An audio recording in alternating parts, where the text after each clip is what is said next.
Hello there. Oh, hello. Greetings, my liege. Yes, indeed. 'Tis a good day, isn't it? Good day for some Tis. battles, I think.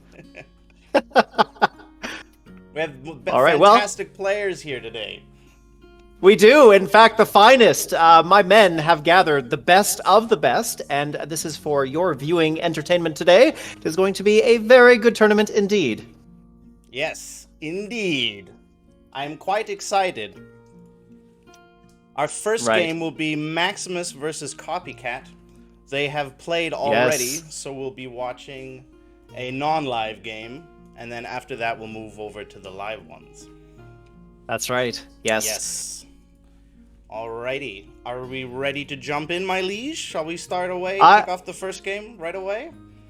I think so, yes. This should be a riveting match. We have Maximus and Copycat. And for those of you out there not familiar, Copycat was a previous contender in the arena. And today he is showing his fangs again. Very exciting. And he's going to go up against the venerable Maximus, someone who's been around before I was. Old as dirt, I would say. But nonetheless, a very talented player. And we're going to see that play out. So I think we're ready to start this match. What do you say, Entsorger? Oldest dirt. Yes, Maximus is the attacker here, I am being informed.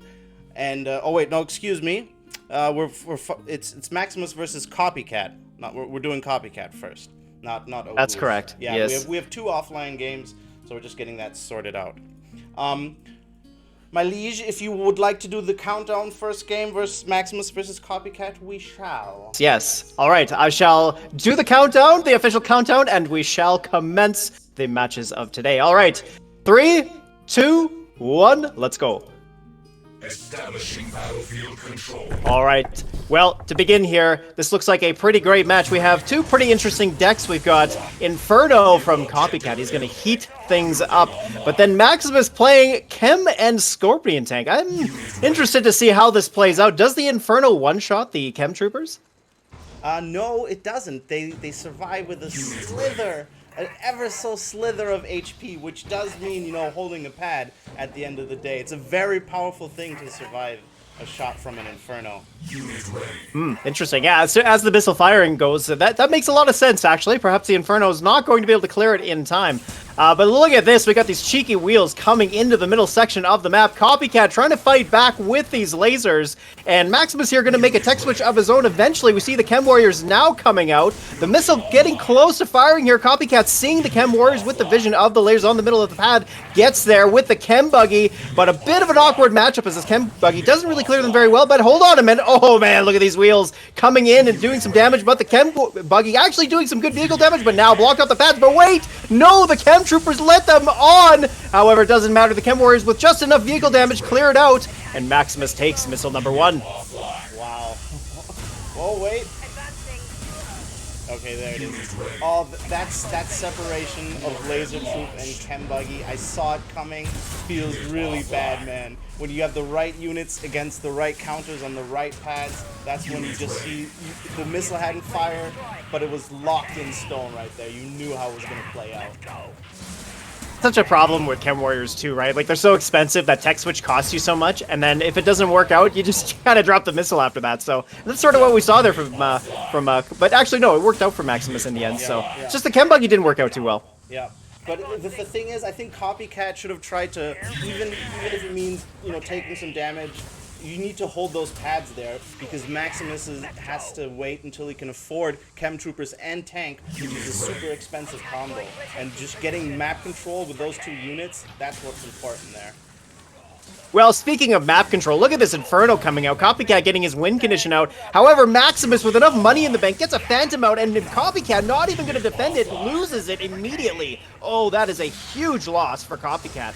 Now, Fault fearing for his loss here. Doesn't look like he's going to get himself back into the game. We got his boosted tank coming up the middle. That Phantom's just going to hold steady. This boosted tank in the middle is going to clear up these bikes. And now we got the Chem Buggy, but it also is going to meet its demise. And then the Chem Warrior now just going to hold on for dear life. Can the Chem Buggy stall for just long enough? And it will. But we got a Phantom coming in from behind. And that should be game. Oh, I think we have a little bit of a delay here. Oh, now the two Phantoms there. No way to stop that now. Battlefield weapon Did we start at launch. different times? Is that what happened? I think we might have we have a little bit of a delay with the start there. That is the Okay. unfortunate. Yeah. That's all right. I was No like, worries. what do you mean We'll get it's that fixed for the game? next one. All right. So I've been informed that we've had a little bit of an audio mismatch. You're much louder than me, you know, being the royal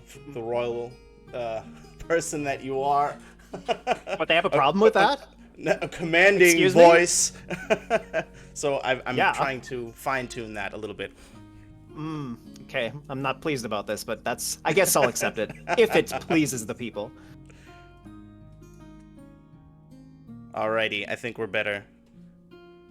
All right. Yes, let us know. I mean, I would prefer to be the loudmouth here, but fine. I guess we'll let Entsorger speak a little bit here. That's fine. Okay. Well, then, shall we move into game number 2? Let us do that. All right. Shall I do the countdown this time? You know, I will let you do it this time, Entsorger. Okay. I'll be I think benevolent. we might get a better synchronization then. All right, 3, Sure. 2, 1. Establishing battlefield control. Okay, so game 2 on open water.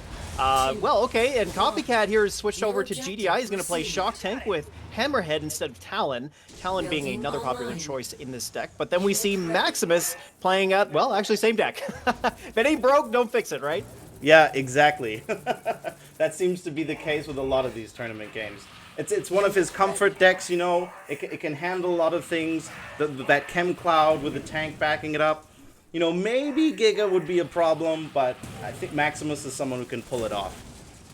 Building online. Now, wouldn't Chem Warrior and Scorpion Tank be worse than Shock Predator? Because the Predator should presumably beat the Scorpions, right? Unit lost. Yes, that's true. Against plain old Scorpion, I think yeah, Copycat could he definitely has an advantage with that. Ready. That might make it turn into an infantry war. That often happens. Often seems to be the case. Now, check this out. So we got Copycat who switched over to Shocks early. He went Dog into Shocks, and now Maximus getting his Chem Warriors online. Took a little bit of time there. We're actually a minute 15 on the clock, and it took just a little bit longer for those Chem Warriors to come out. That's, you know, a little hallmark to how much they cost. But here we got Copycat coming in with a double Shocks, and these 60 cost Chem Warriors are actually going to start to look pretty bad, as these 40 cost Shock Troopers are about to outvalue them. That said, though, we got a little bit of a 2v1 situation happening here with a block from that bike. Nice positioning there. And we got the Chem Warriors inching forward. We got the boost on both the Shocks and the Chem Warriors. Hard to say who's going to win that, actually, but looks like the Chem Warriors are going to come out ahead, although it was really close. The Dog's coming in from behind. Can the Pitbull get the block? And no, the Scorpion Tank's going to get a cheeky shot there. And the Chem Warrior, although there's only one left, will eventually finish off that Pitbull. So now a little bit of a liability. Pulls it back. The Chem Warriors again coming up from the right, and no blocking on that middle pad, allowing Copycat back onto the pad. Can't get the Dogs every time he does. The tank, however, going after the Harvester. Maximus deciding to deny himself from the pads and just say, you know what, I want that sweet cash money. But it may not work out for him as he's down to PopCap and he's not going to be able to fight on the pads. Can it work out for him? All right, we got the pad. The bike's moving from the back, and he's got the middle pad. Oh, but the Shocks do move on there. The Chem Warriors, with the defender's advantage, though, are going to eventually clear that up. He should be able to get the positioning now with the left hex cleared up, and looks like he's got the bikes in position, and there we go. All right, Maximus now taking missile number 1. All right. Oh man, Maximus, he loves to take those harps kill. That's one of the signature moves, and he gets ahead in economy all the time. And then so what if the chems cost more than the Shocks? He has the bling bling. He has the cash money to make them. And then he has that position of power that he just leverages the entire game, you know? That's exactly it. He's addicted to those Tiberium clouds, man. He just wants all the sweet cash. And I mean, you look at the economy difference between these two players. Maximus clearly ahead. And of course, that's going to pay out well for him because he's 20 cost Chem Troopers. If he can match Copycat, PopCap for PopCap with them, he will come out ahead. It just depends on how Copycat plays this. And look at this. Losing that positioning now. Shock Troopers trying to move up, but these Chem Warriors in defensive positioning means they're going to get the early advantage. And we got the Harvester pull coming as well just to shore it up, but it doesn't matter. Maximus has all 3 pads. Copycat can't get there in time, and there it is. That's game. Yeah. Maximus makes it look so easy, you know, when you have these top players who go for the Harv, get the Harv, and then just have, you know, downhill skiing from there on out. He does it too well. Yeah, that was a well-played game by Maximus. You know what?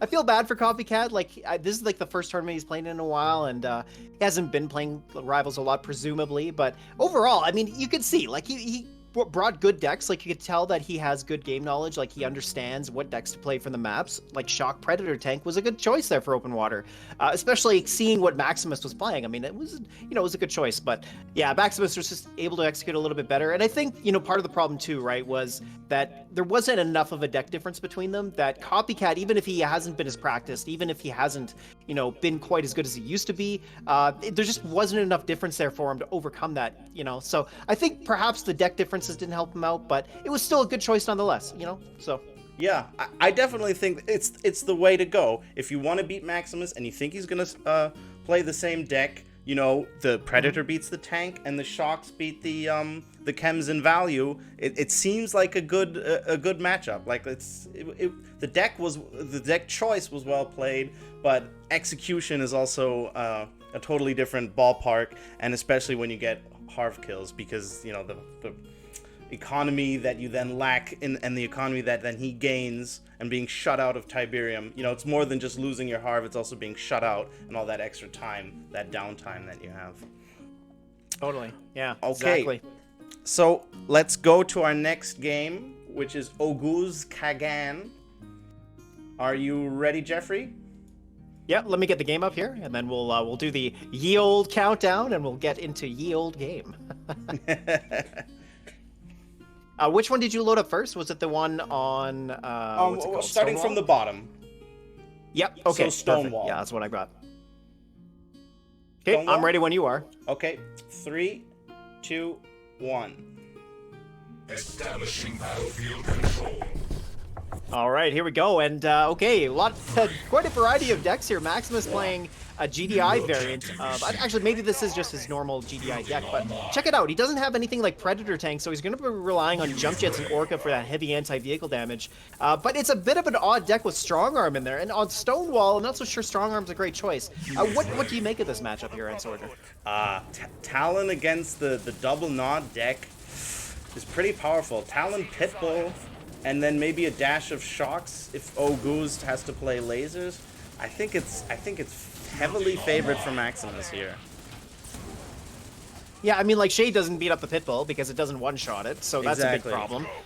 He doesn't have boost. He's got Seth that he's playing with that deck, which is a bit unusual. I mean, the stealth, I guess there aren't a lot of boost targets except for Shade and maybe Stealth Tank, but even a boosted Venom could do some work too, right? It could, but, you know, I think if he just gets enough Pitbulls and Talons out, it's gonna shut down most of the deck. It's too good. The Pitbull has always been the Achilles heel of this Nod deck, and he doesn't only just have Pitbull, he has the Talon to complement it as well. I think it's gonna be a massive stomp here, but, you know, let's see.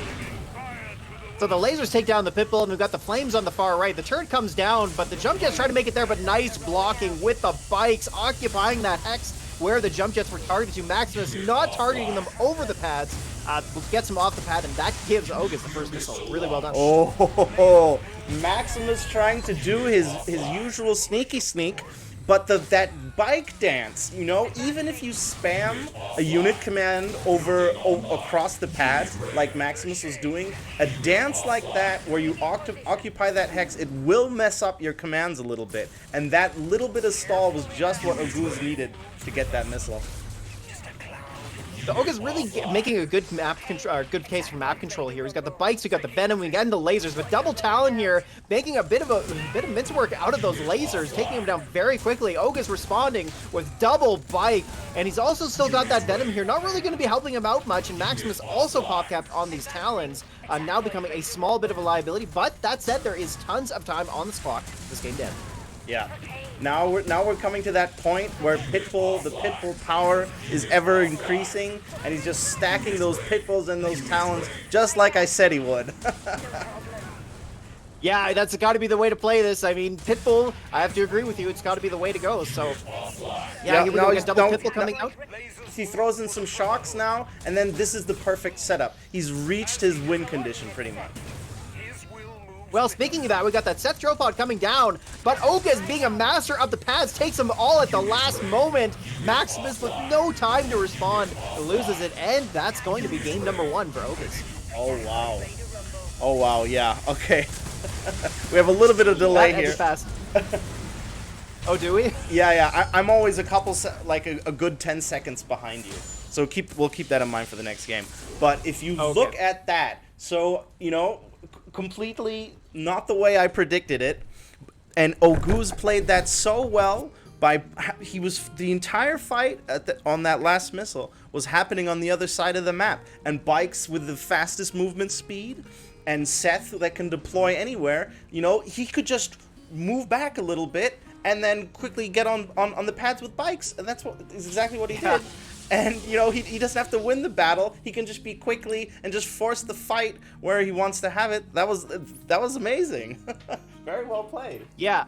I mean, this is all technology I've never seen in my entire life. Like, where do these bikes come from? I mean, we have horses and carriages normally, right? So what these bikes, where they came from, I don't know. But man, they did really do a good job there. Getting it onto the pads super fast. Like, maybe we should be switching over to bikes. What do you think? That would be great. But unfortunately, haven't been invented yet. Right? Yeah, no, I mean, it was just a well-played game on the pads. And you know what? Like, that's what Rivals comes down to a lot of the times, is just who plays the pads better. Because, yeah, you can make really good trades throughout the game, and granted, that usually puts you up ahead, right? Especially if you're way ahead on economy and you've got expensive deck or units in your deck, like Inferno or, you know, Giga even, something like that. But no, I mean, at the end of the day, he just pulled the bikes onto the pads really quickly, and there it was. And that was the game for him, so... I think that deck, the Talon Pitbull, they want to stay together. So the Pitbull with its Raider, you know, defends the Talon, whereas the bikes, they shoot and they run, and it doesn't really matter where you put them. They can always just retreat afterwards. And so I think the map actually played a big role in assisting Oguz in getting that. Like if it would have been like open water, I think Maximus would have a much easier time winning that. Oh, definitely. Yeah, for sure. Yeah. Well, all right, okay, so of course these series are best of 3, so we're going to move on to the next game, and well, we'll see if Maximus can make something out of this. I mean, he did, you know, he went 2-0 against Copycat, and Ogas, you know, he's a pretty strong player too, right? So this is obviously going to be a tough matchup for him, but hey, you know what? Maximus is a good player too, so. Okay. So I'll click start, and then you just click right after, and then we'll let the delay sort itself out. All right? Yeah, I think so. Yeah, that sounds good. Starting. Establishing battlefield control. 3, 2. All right, well, and a big change up in the map. We're moving over to Middle Oasis, which, you know, when you compare it to Stonewall, yeah, the pads are spread apart, but man, the way this map plays out is totally different. And wow, look at these decks, totally different as well. Wow, they're both very confident in opening Harvester on Middle Oasis. That's surprising. They didn't even scout first. I mean, what is up with that? It's so polite that they just knew that they weren't going to rush each other, I guess. Yeah. You know, maybe, you know, they're just up in that tier of playing that just never happens. But unspoken agreement here. Right? Just about. All right. Yeah, especially with Nod. I mean, Nod has such an advantage against GDI. Like, I would always... I only bike rush on Middle Oasis these days. Surprised Maximus didn't do it. I guess he's after that defeat, you know, he's playing it safe. You rush every game on Middle Oasis? I do, yes. Well, there is a reason you're the Jester. Well, look at this so far. So Maximus now pumping out these Chem Warriors, but is going to meet their demise as they see this boosted Razorback absolutely doing some massive work on them. Looks like they are going to clear him out, but look at how much time it's taking. These boosted bikes here actually going to do some work here. They're going to clear out the Razorback, and the missiles died to the Chem Cloud. So there it is. Maximus gains the pad back and the missile. Well, that was easy. But these players are so polite. They're so comfortable with each other. I'm sure they'll make it a nice even game, allowing a missile on each opponent. If they both open Harvester like that, you know, that's just too safe. So far, not seeing any tanks come out from Maximus. He's just been relying really heavily on bikes and Chem Warriors for the most part. I know, especially with the Razorback, you know? Razorback is really scary when you're playing chems. I'm surprised. Offline. Well, and you know what? I mean, it makes a lot of sense because the Chem Warriors that cost 60, Razorback chewing those up, that's a lot of money lost. And in this case, the economies are actually pretty even between the two players. Not really nobody. It's hard to say who is ahead at this moment. But so far, Ogus might be able to pull back here as he's got double Pipple with this Razorback. However, with them split apart, the Chem Warriors and the Scorpion tank made easy work of them. Yeah. Oh, now that Razorback's gonna take that out. And yeah, I think I'm really surprised that Oguz had a really fantastic deck choice here once again. And then Maximus staying with his comfort units, tank and Chem Warrior. Starting to look like Ogus might be falling a bit behind in economy, losing these Razorbacks to bikes and lasers. Maximus having slightly cheaper tools to deal with it than Ogus does here against the bikes. That said, he's pumping out these Pitbulls now. We got missiles coming out too. As you see here, they're a bit constrained for money, and Ogus here is really trying to make sure he's got enough so that he can spit something out towards the end of the missile here. But look at how long this game has gone on for. No fighting on the pads. It's been a missile that's been going on for a very long time. Yep. And it's all over the place. You know, you have battles fighting left and right on both sides of the map, so that makes it very micro-intensive. Now we're starting to see the missile inching towards here, looking pretty good for Ogus. He's got that Pitbull on the bottom right, it's going to clear up the bike. We've got that Razorback up at the top with enough health, and we've got the missile that should be able to block the Chem Warriors. Even with the boost, shouldn't be enough damage, and there we go. All right, Ogus coming back, and the gentleman's agreement is in force, and both players have taken a missile. That's the word I was looking for, the gentleman's agreement. Yes, that's exactly what they're doing here. And it's so evenly matched, and they're playing it so well, and there's battles on both sides of the map. This is very intense rivals action. But if you look at the economy difference is significant. Those tank kills that Oguz got, you know, he's giving Maximus a taste of his own medicine. That's right. Yeah, exactly. Maximus being very dominant so far, but Ogus here really giving him a run for his money. The Chem Warriors are holding him back significantly. The Razorback just getting a lot of value against them. And then on top of that, here, Ogus just getting tons of value out of these Pitbulls. It's, yeah, no, it's just not looking too great here for Maximus. Yeah. Big money, big tanks. He has it all. That's right. You know? What could he want? Maybe a golden tank. Maybe they'll start coming out in golden, although that's usually Maximus' forte with the Wolverine. Well, not satisfied with pummeling the bikes, he's now going after the Harvester, getting that Harvester kill as well. Not that he needed the money, but it just further puts a dent in Maximus' game plan here. And now we see the Harvester pulled onto the far right pad. Very nice move, as that is going to guarantee him that missile, and there it is. Ogus coming back, winning missile number 3, and the game, taking out the series. Wow. I have to say, very, very, very impressive performance there, my dude. Very strong. I think there was a dash of luck in that first one, but no, you know, just map luck. He played that well. That bike dance that stopped the jump jets, you know, that would have otherwise been Maximus's missile. That got him game 1, and sheer power and skill got him game 2 here, and deck crafting skills. Very, very, very good. Indeed, it was very good. I have to say I'm very pleased with the level of entertainment so far, and the players better keep it up because this is what I paid for. So yes, they better be bringing the heat. I'm telling you. So here we go. We are going to be moving on to our next match, and of course this will be our first live event. So the bloodletting will be real. And let me tell you, we got who we're gonna have here. We got Jodabin facing against Ogus. So all right, some more Ogus action, and Jodabin here is defending for House Sourpuss. So all right, that's gonna be very exciting. And I think Ogus here, having won that series against Maximus, he's got to be feeling pretty good. Oh yeah, I bet he is. I'm sure they will put on a performance that is to your liking, my liege. If not, I shall die. Yes. Well, or we'll just kill you. That's, you know, that's just how it goes. Do they kill the Jesters? all right. Does that happen? Oh, well, yeah, that's... Yeah, oh, no. you're like the first in line to die if something no. goes wrong, right? Yeah. Oh, no. Sorry. That's just... Yeah. So, all right.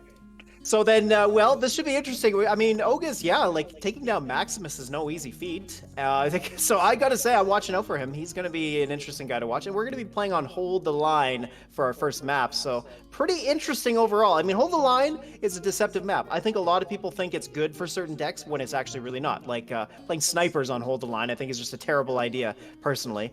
But you know, it really does raise a good question about like what should you play on a map like Hold the Line. Well, what makes snipers bad on Hold the Line? I just think the spread out nature of the map, like where do you put the snipers for them to get good value? I guess you can place them next to the missile silo, but yeah, up top I suppose too. Yeah, I think the deck favors you know, all the decks that have 2 range pretty much. You know, sling, MLRS, snipers, because you just make sure you get those 2 top pads. Yeah, if you don't get the 2 top pads, then they suck. then you're not having a good time. Then it's more like Hold the Phone instead of Hold the Line. That's right. That was good. I like that. Yes, I must please thee, my liege. Yes. That was good. I like that one. All right. Well, I do believe we are ready to begin our first live house battle. What do you say, Entsorger? I'm ready for a game with no latency. Let us go. Let's do it. Yes. Battlefield control. All right, here we go. Jodabin versus Ogus Kagan, and we got a GDI versus Nod grudge match coming up, and really interesting to see these 2 commanders, actually. We got Liang versus Seth. Seth being kind of a poor choice in the meta at the moment, but this is a tournament. And then seeing Liang is also very interesting. But what do you make of this matchup there, Entsorger? Let's see. I think Sling is very powerful, but because Shade has to cross pads. Shade can't get across without going over a pad, so that will decloak it and give Slingshot a lot of power. I think on this map, Slingshot is absolutely killer, just because of that. There's no way around it, so I'm gonna put my money on Jodabin, or my gold coins, should I say. Yeah, that's right, yeah. Yeah, I have to agree with you. I think, yeah, the Shade having to cross the pads could be a problem. It really does depend on where Slingshot gets placed, because, of course, Jodabin does have to play this correctly. If he pushes the Slingshot up and he doesn't protect it well enough, the Shade's going to have an easy time taking it out. So, but he does have a good map to make that work, so... Having said that, though, it's looking pretty good here for Jodabin. He's got the 2 middle pads. He's got a Venom coming out from Ogus. So his first tech switch into air. Going to chew up those Shock Troopers. In fact, he's going to lose at least 1 model, maybe even 2, before they run away. And, nearly losing 2 there. So, actually, pretty good value here for Ogus so far. But, having said that, we've got the bikes coming up to deal with the missiles. That's not going to work out so well. He's moving the bikes up onto the top pad. We've got the Militants coming up on the middle. They will eventually win against the Shock Troopers, but the Seth Tropod will actually be pretty instrumental. And, in fact, it looks like he's going to steal the pad with it. And I think the missile as well. There we go. Okay, so he's taken all 3 pads, and now I think Ogus has it. All right, missile number 1 goes to Ogus. Or Jodabin. But the mistakes were very evident. He was sitting on 150 Tiberium, and he had 2 pop cap free. He builds 2 units. What does he build? 2 missile squads. My dude, bring out a Slingshot, bring out a Predator. He had the money, but he went with slow units, infantry that had to get to the pads, and that's what threw away the first missile for him there. Yeah, that makes sense. I mean, that Seth Dropod would just look so good, but you're right. It was because of the fact that he built 2 missile troopers, which, you're right, he had the money to go into Predator Tank or something else. So, a little bit surprising. Maybe it was just a, heat of the moment sort of thing. But, hey, you know what? We got another missile to go, and it's looking pretty good here for Jodabin. He's actually starting to get some map control back, but the Seth Dropod coming up, we've got the Stealth Tank coming as well. Both of these Razorbacks, a bit of a liability now, and here comes the Slingshot, which should actually start taking out these Venoms, so hopefully that's going to be the case, but it's not going to be in time. He's got all 3 pads taken care of, so Ogus takes it. Oh, that hurt to watch. Again, the final unit was once again a missile troop. And he had I was looking at the economy the entire time. 150 gold coins in the bank, and he builds missile troops. And he also was pop cap for a significant portion of the time. I don't know if you saw that one poor soldier next to the harvester. I think he would have gone. Yeah. A better bet would have been to send it into the Venoms. And especially, with no pop capping in tournaments, it's a safe bet. He shouldn't have let that happen. But he just kept building missiles. That was his mistake. He needed to get his win condition, his combination, the constellation, shocks, sling, and Predator and put those on the top two and then watch the opponent lose, pretty much. But instead he was like, oh, I'm just gonna build missiles. So it's a shame. I think the deck could have done it, especially on that map. I don't know if he considered that when he chose the deck, but if he did, then, you know, kudos to him for that at least. Yeah, tough matchup for sure. And, you know, I think what you said about the deck made a lot of sense, but we didn't even really see Shade do a whole lot in that game, so it didn't even really become a factor. It was really just came down to Seth Drillpod being so good, right? Because of all the missiles that were on the field. So, yeah, no, I have to agree with you. I think he had access to better tools and he just decided not to use them. Well, we didn't see a Shade because he didn't build a slingshot. Well, that's, he kept not to the very building end there, missiles. right? I think if he would have forced the game in that direction, then we would have seen that happen. Right, exactly. Yeah, it's a shame. It would have made sense too, because he had all the Venoms on the field and he was having a hard time dealing with them. So I think a slingshot earlier would have made a lot of sense there, especially, like, you know, considering where he could put it. It has good coverage on at least even the bottom part of the map because it can shoot over the missile silo. So, you know, there was always that option too. Yeah. That map does enable a lot of stuff. I'm surprised it didn't play out that way. But that's always the case in these tournaments, you know. Making predictions. Yeah, so far. Yeah. Well, yeah, exactly. You can never tell what's gonna happen. Yes. But yeah, I gotta say, Oga's, man, he's been doing very well. Like, I've been watching his games competitively for a while now, even since last season in RTL, where he did quite well. But he's actually been improving quite a bit. I would say, even compared to where he was maybe 6 months ago, he's actually improved a bit. So, yeah, it's impressive to see that. Like, good for him. I'm really happy to see Ogas get some wins here. And, well, you know, having said that, it's still game number 2, and of course, Jodabin could make a comeback and take this next game, and then perhaps win the next one, knocking Ogas out. So we'll see if that ends up being the case. All right, I'm ready if you are, my liege. Let's do this. Establishing battlefield control. All right, here we go. Game number 2, and it's going to be a Seth-on-Seth action here on Stonewall. All right. Well, interesting. Well, I guess it makes sense, right? Stonewall being the spread-apart map, it is nice to have Seth Drillpod as a quick answer, but there are ways to make Seth bad, so I don't know if it's the best choice. Seth-on-Seth action. Are these complete right. mirror decks? Yes, they are. Oh, They wow. are, exactly Okay, the same. so Yep. the cool thing, I mean, while it's kind of boring to have mirrors, it's interesting in the sense that what really matters here is skill, right? There's no deck advantage, there's no map advantage, so it really comes down to the better player, the better micro, the better decisions.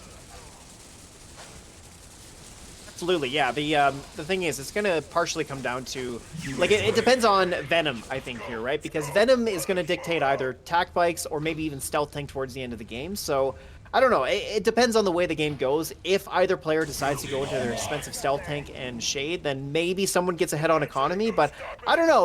We just might end up seeing a game here with all these cheap units in both of these players' decks. Having said that, look at this. We got the first Seth Drillpod coming down from Jodabin. Pretty nice timing here. Got the second Seth Drillpod coming down, but we got it with the defender's advantage. However, never mind, didn't retarget, but he's going to try and get on the pads. It doesn't work. We got the bikes coming in to occupy that hex, and there it is. Jodabin takes missile number 1. Oh, wow. Not bad, Joda. All right, so we might see a little bit of a comeback here. That's nice. Yeah, that early Seth Drillpod really paid off for him because he got that early positioning on the left pad, and Ogas was just a step behind. Now, he did almost nearly get on the pad, but then the bikes did get the block, although it did kind of look like he might have mismicroed at that point, but hard to say. Yeah. On this map, though, as we've seen before in the previous Stonewall game, positioning and where the battles happen is key. You want to fight in the front, you want to fight on the other half of the map as much as possible so that you can fall back and take pads in the last second. So far here, Jodabin again looking quite good. Economy-wise, both players are actually pretty even. That's early Seth Drillpod from Jodabin might cost him, though, as we're over halfway here into this missile, and it may not be available to him, and that's something he might need. So here we go. Oga's saving his Seth Drillpod, now gets his down. He's going to try and get onto that pad, but now it's looking pretty good here for Ogas. He's got all 3 pads. A single bike just going to hold on to the right. The Shade here is going to block against the bikes, and, well, there we go. Oga's making a nice comeback here. Yeah.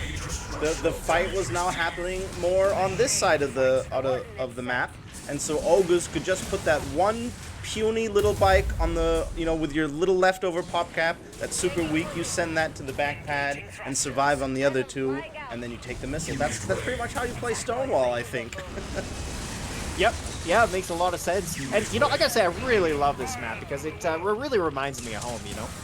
And, okay, so, again, Jodabin here now actually making a pretty good comeback. Oga's starting to fall back a little bit. He's saving his money, but, of course, we do have enough time on the clock for him to respond, so that may not be a factor. We got the Shade coming in here. He's going to try and get at that Stealth Tank, and here it's starting to play out a little bit like we talked about at the beginning, where potentially whoever loses their Stealth Tank and Shades may just be the one that comes out ahead. And as we see there, Oga is now coming out ahead, getting that Shade off. And now we got a Shade coming in from behind. It looks like it will clear it up.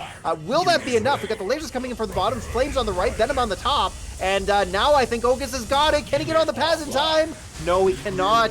Well played by Ogus. He takes his game and is not going to laugh about it. There it is. Ogus coming in 2 in a row, winning the series. Well done. Ouchies. Though I saw that I saw that happening when I saw the 2 Shades both flying towards one pad. That had to be a mistake, don't you think?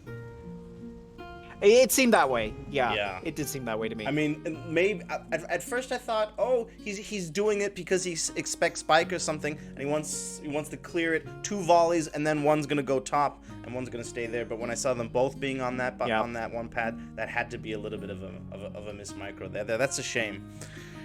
But still, it is a shame. A lot better than the previous game, stepping it up a little bit there. Yeah, I gotta say, like, that first missile by Jodabin, and that was really nice. He did a good job. Like, the early Seth drill pod. I mean, Ogus, it did look like he was a bit delayed.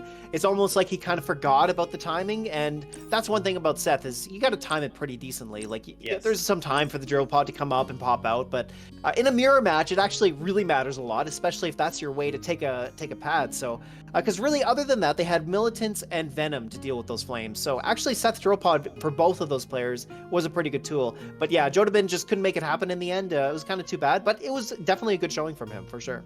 It is. And Oga's being no easy feat, you were right. I wanted to comment on that when you mentioned it.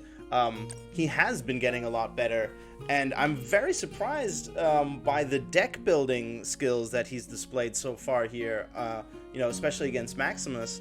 On ladder, unfortunately, he sticks, probably because of levels. He sticks to you know, his same usual tricks and bike rushes with Buggy, and so I rarely get to see that side of him where he brings out all of his actual skills when he's not doing rushing, and that can be seen here on display tonight. Yeah, he's definitely been playing a lot of different decks, like that, what was that GDI deck he played? I'm trying to remember what it was exactly. It was Predator, no wait, what did he play? Predator Shock, I think? Wasn't it a form of Fortress? Or am I mixing up? Oh, that's right. Yeah, with Slingshot. Yeah. That's right. Yeah. That's right. Yeah. I think he likes those decks a lot. Might also be partially due to the levels, but yeah. Well, and you know what? We've been seeing a lot of that deck recently, like the Slingshot, Predator. What else is in there? We got the Dogs and usually Shocks as well. I don't know. I guess Slingshot seems to be quite good these days. Yeah. Yeah, it is. It is because, you know, people have been starting to move away a little bit from Chuggy, and GDI always relies on it, right? GDI is always running Orca, Borka, or like Razorback. You know, you see it all the time because of all the things that have to get through to Nod, and so therefore, just for the GDI matches, it's good to have Slingshot. Absolutely. Well, speaking of GDI, we're going to be playing our next map here on Blind Spot, and we got Jodabin versus Bia, so that's going to be great. I think, well, if you're ready, Entsorger, I am. I am, as you wish, my liege. Establishing battlefield control. All right, here we go. Jodabin versus Bia, and interesting choice to bring Solomon on a spread out 3-pad map. I guess you could flip a pad at the last moment, but I feel like Solomon may not be the best choice. However, having said that, this could be a comfort choice for Jodabin. And now looking at Bia, he's playing, well, actually, no surprise, he's going to be playing the same old, you know, playing Scorpion with Militants and Wheels, actually, which is a slight variation on what he normally plays, but interesting nonetheless. Building online. What I find interesting is Jodabin, who seems to have picked a comfort deck. I agree, by the way, that Iron Cannon does not look too hot on this map, but Jodabin is the one who decides to pull the Harvester over there, so we might see some sweet Harv pull action later on. Yes, actually, very smartly here, Jodabin pulled his harvester up top there. Not very smartly for Bia, putting that harvester down there. As you will see, it doesn't have the option of going onto the pad very quickly, and also puts it in a position where it's easy to get pressured. Yeah, the middle pad is way too contested for a harp goal, whereas it's only one tile away up top. Definitely nice play on Jodabin's part. That's right. Yes, very good Jodabin. And here we go. So Bia now making his way forward. We've got the militants on the bottom pad. You see the switch over to Shocks from Jodabin coming up in the middle. We got the tank coming in from behind with the wheels as well, but we got Setropod coming down. However, he does need to get on that far left pad. These Shocks I don't think are going to go down in time. It's not looking good, but wait a minute. Oh, it's so close. Wow, just like another maybe half a second later. And you know what? Bia's stalling that missile, but, well, worked out for Jodabin there. Yep. Very, very well played. Very pleasantly surprised to see that performance here from Jodabin. But I think if Bia gets this harvester now and pushes up, and look at the economy now, 240 over 20 and no harvester. I think he's gonna, the pressure now will be very, very hard to deal with for Jodabin. And the ion cannon, his hero power, he can scratch that one and throw it in the bucket. That's not coming out anymore. Yeah, that's for sure. I mean, he doesn't have enough money. He's never getting there in time, and he's got to spend all his money trying to respond to whatever Bia decides to build, because he's got all the money in the world. Look at that, over almost 300 Tiberium. And, well, here's spitting out these very inexpensive wheels, trying to get something to the pads very quickly, and it may not work out. We got Setropod coming up on the far left, but again, the timing doesn't look great. The Banshee's going to try and get there, but nope, sorry. That is just not enough, Bia. Jodabin's going to take this, and there it is. That is that's also a signature Bia move, by the way, is to not. Banshee is kind of like his wild card. He'll not play it the entire game, and then he'll bring it out in the last second, like we just saw, and he almost worked, right? He was just too late. He was too late with the Drill Pod, and he was too late with the Banshee. Both, and then, I mean, you know, it was Shocks against Shocks. It wouldn't have worked anyway on the top pad, but at least it would have held it, and then the Banshee could have held that pad. So I think Bia was just a little bit off of his timing there, especially being the seasoned player. I'm surprised, and good job, Jodabin, man. I mean, you know, part of it could be the map, right? Like, if you're not familiar with the map, you don't really know the timings that well, whereas, like, maps that you've played on a lot, you pretty much know how quickly certain units will reach the pads by. That's almost what it seemed like, because Bia, I agree with you, he's a well-seasoned player. He's played Seth a billion times, probably, maybe even more than that. But you know, like I said, you're right, the Seth Drill Pod timing just wasn't there, and it was way too late. It was pretty obvious to, like, even to me, when I saw it come down, I was like, there's no way that's going to take the pad in time, because he's just going to hold the position, and even if he does clear it, all he does is just clear the pad, and the Banshee wasn't there in time. So yeah, it was just a little bit too late there for him.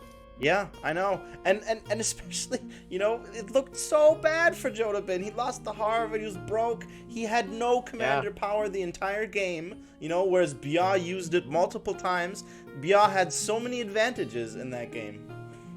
He did indeed. Well, I guess we'll see what's going to happen in game number 2. Is Bia going to adjust? Is he going to change over to GDI? Or who knows? Maybe he'll play something entirely different. Jodabin, he might just end up playing the same thing, because we are going to be playing on Middle Oasis, which is a lot like Blind Spot. But of course, you know, having the tip fields in the middle is very different. But without further ado, I think we're ready to kick this off.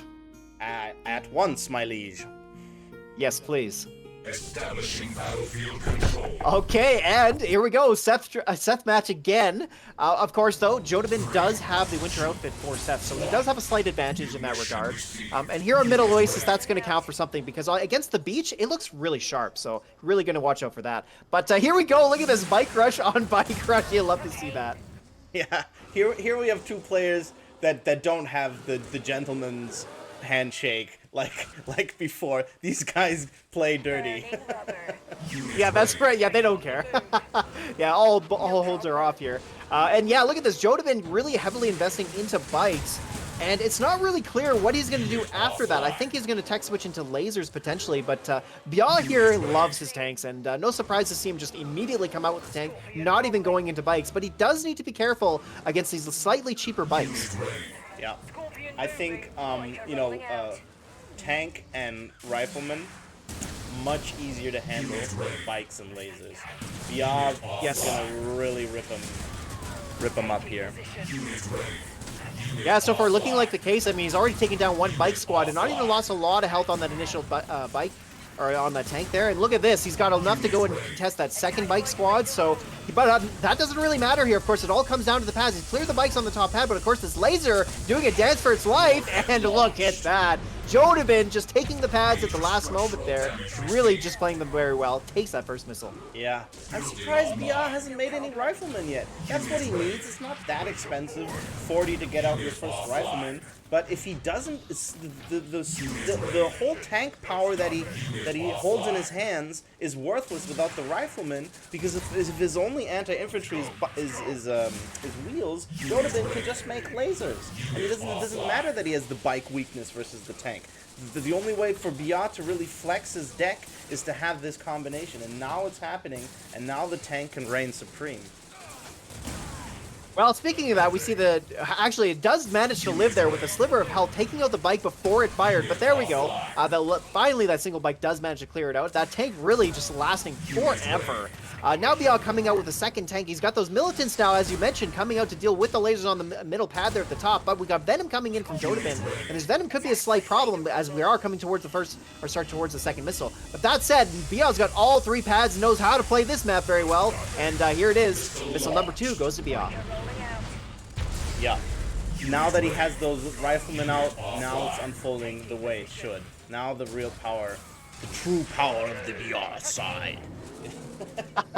Absolutely. Yeah, now it's really easy. Now it's smooth sailing. You just see this tank radar around all of the stuff, throwing some bikes for the Venom, and it's so expensive for Jodabin to bring out that Venom to have to deal with those riflemen and then the tank and everything. But BR's kind of letting him have it for free because the tank is sitting there idling and not, moving up. I mean, there aren't any armor units yet, but he needs to bring the fight over to the other side. I don't understand why he's so scared of moving up. Well, and really here, I mean, if you look at the economy difference, both players have no Harvester, and Bia is just way, way ahead, and that's going to count big time as we're moving into missile number 3. Bia is actually in a very good position here, but it really does depend what does he spend that on. Because we saw in game number 1, he had all the money in the world, but didn't decide to spend it on anything that was going to win the game. But here we go. All right, can he make it happen this time, or is Jodabin going to take it? So we got the Set Throw Pod on the far left, we got the Venom about to go down to the bikes, and well, there it is. Bia sinks his fangs into this match and takes game number 2. Yeah, that was what was supposed to happen. But because Bia took so long to build riflemen, he lost the first missile. I think he could have easily had that. That's all he had to do. The deck is heavily favored for Bia here, and just not doing that is what caused him all that grief in the first missile. That's right. Yes. Well, speaking of grief, I have a message I need to share with the people here, and that is, of course, in order for this tournament to be even more exciting, we do need your generous donations, and that is towards the prize pool for today's tournament. We are currently at $30, but as you can see, I think the action warrants a bigger prize pool, don't you agree? So if you're interested in supporting that, then certainly we have a Buy Me a Coffee link where you can send, it doesn't even have to be a big donation, it can be small or large, doesn't matter. Every dollar counts. But yes, there is going to be a link that you can click and access, and there you can support the prize pool and get some even more exciting live action today.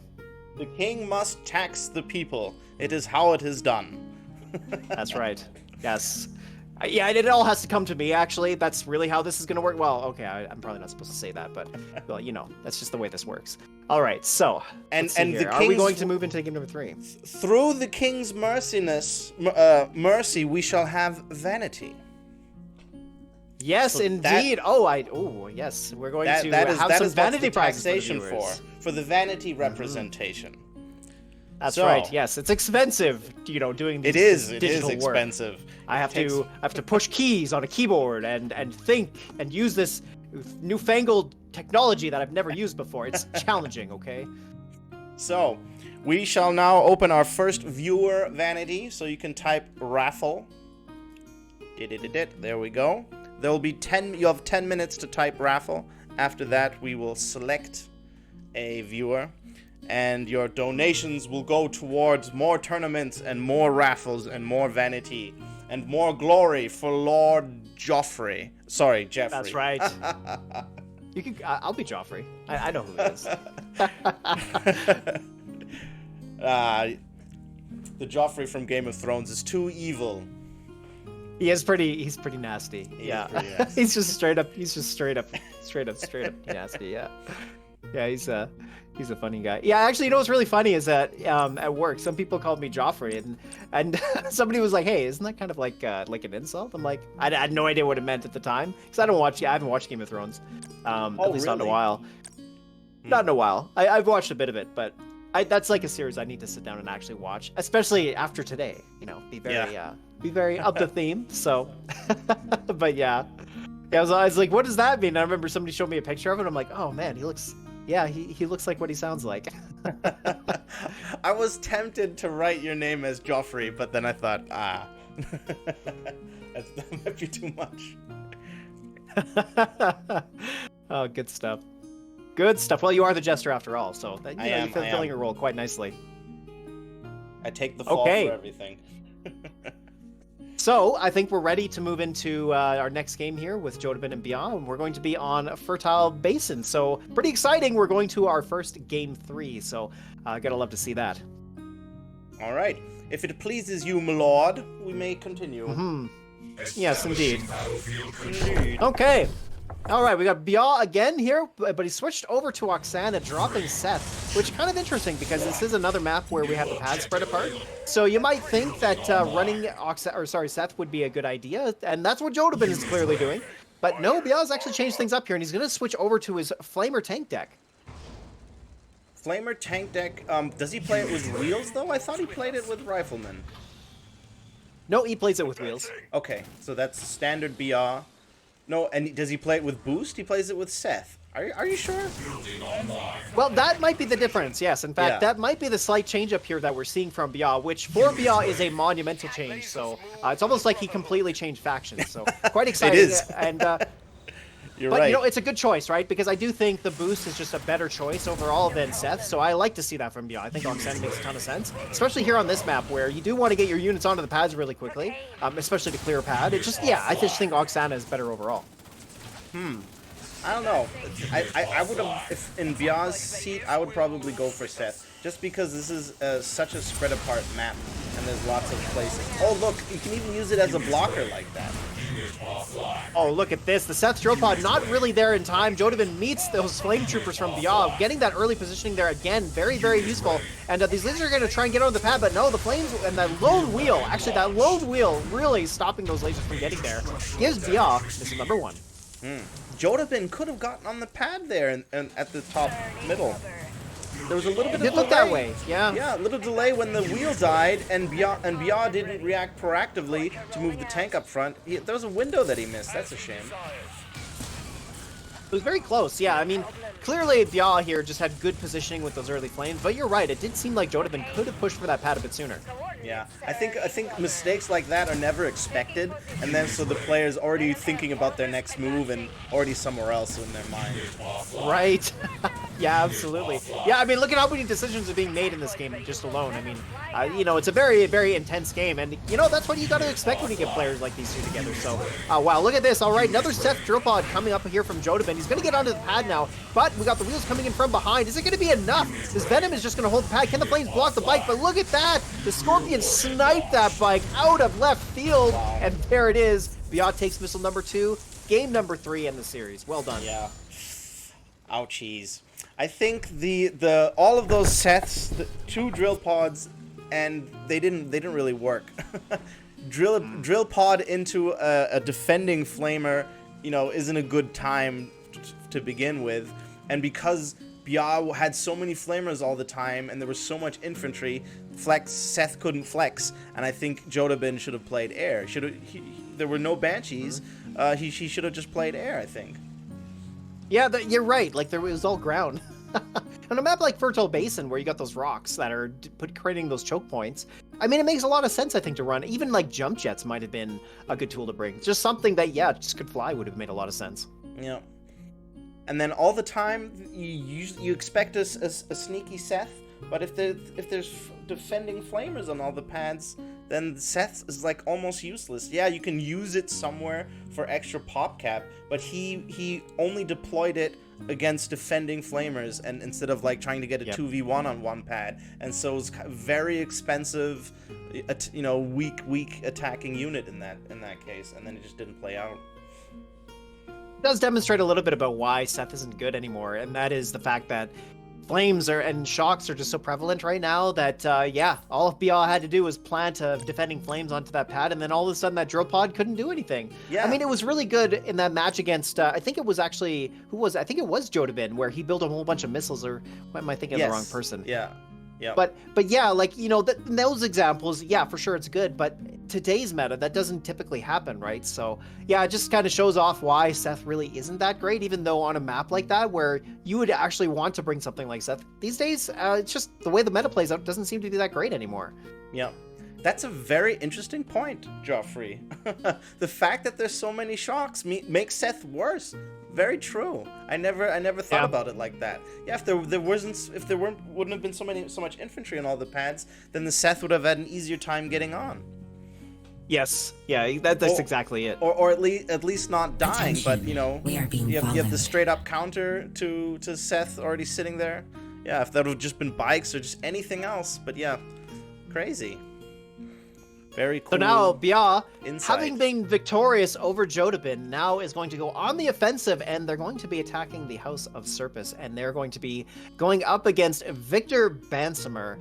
And that should be a pretty tough match here indeed. I mean, Bia, very good player for sure. Victor has a few extra tools up his sleeve as far as what other decks he can play. But, you know, you can never count out really good micro and just good pad play, right? And that's what I expect Bia to bring. But I don't know, Victor is always going to be an interesting wildcard for me. Victor had, he took a break for like a couple months, I think, you know, and now recently he's been removing that rust, getting back into the game, and you can see it, rank 11, right? So I think Victor might bring back some of his old tricks. Attention, we are being followed. I think so. Well, I'm excited to find out. Let's kick this one off. Let's do it. Establishing battlefield control. Okay, Victor versus Bia, and both bringing Oksana.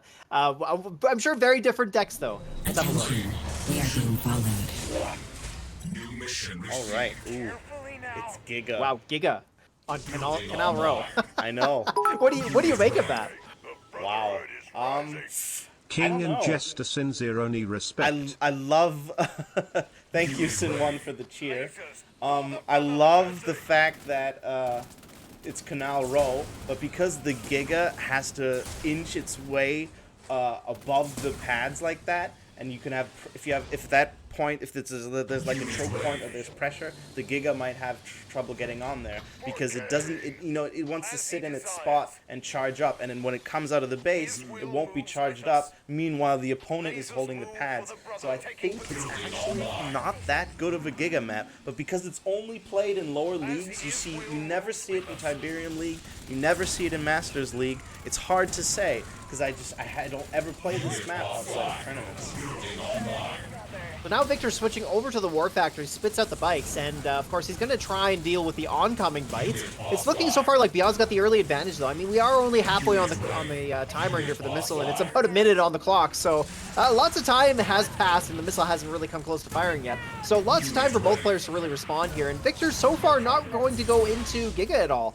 I mean, he doesn't really have the cash to do it, but he also just doesn't have a reason to. And here we go, we got this boosted tank coming up the middle, managing to get there in time before the missile goes off. Doesn't get the block on the far right with the flames, so the bikes get on there from Victor, and it's looking pretty good here. All right, there it is. Missile number 1 goes to Victor. Oh, that Venom sat there uncontested, holding the pads, holding the fort. Wow, yeah. And then Bia was a little bit flustered there. You saw the bikes were sitting there on the top right pad, and they didn't go to the middle where they were supposed to. I think Bia just got a couple misclicks, and then a little bit of dash of frustration, and then you're already moving in a bad spot. But I think we can come back from this because the Giga now, when it comes out, it's going to take forever to get there. If he plays his cards right, we'll see. Ooh, look at that. The boosted Giga with the Venom sitting in front stopped the tank from being able to get at it. Even though the Giga still would have won, it doesn't take any damage. And that's pretty significant, as now he's going to start to gain map control on the middle of the pad, which on this map, even though it is pretty bad for Giga, the problem there is about how long it takes for the Giga to actually get into position. But here, he's actually managed to make it all the way up to the front. These two Banshees here might be a slight problem, but he's got a Phantom now coming in from behind, clearing the first one. There it goes. And now he's in a pretty good position with his Venom and the Phantom sitting in front of the Giga. Oh, wow. Yeah. I'm surprised the Giga went through the top in the middle.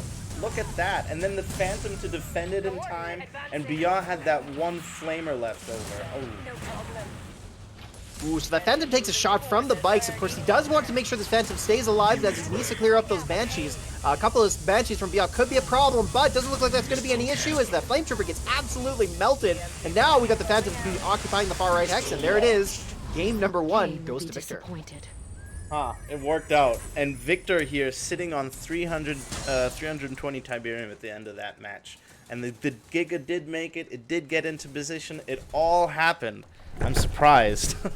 Bia made the crucial mistake of he had a 1 low HP flamer fighting the Giga, and he didn't pull it back, and so the Giga had could charge up on that, and then he went in with the bikes. And as you know, you have to tickle the Giga. You can't just keep going in and fighting it while it's charged, and I think he just kind of lost sight of that. He was flustered after the first missile already, and then it just kind of went downhill from there.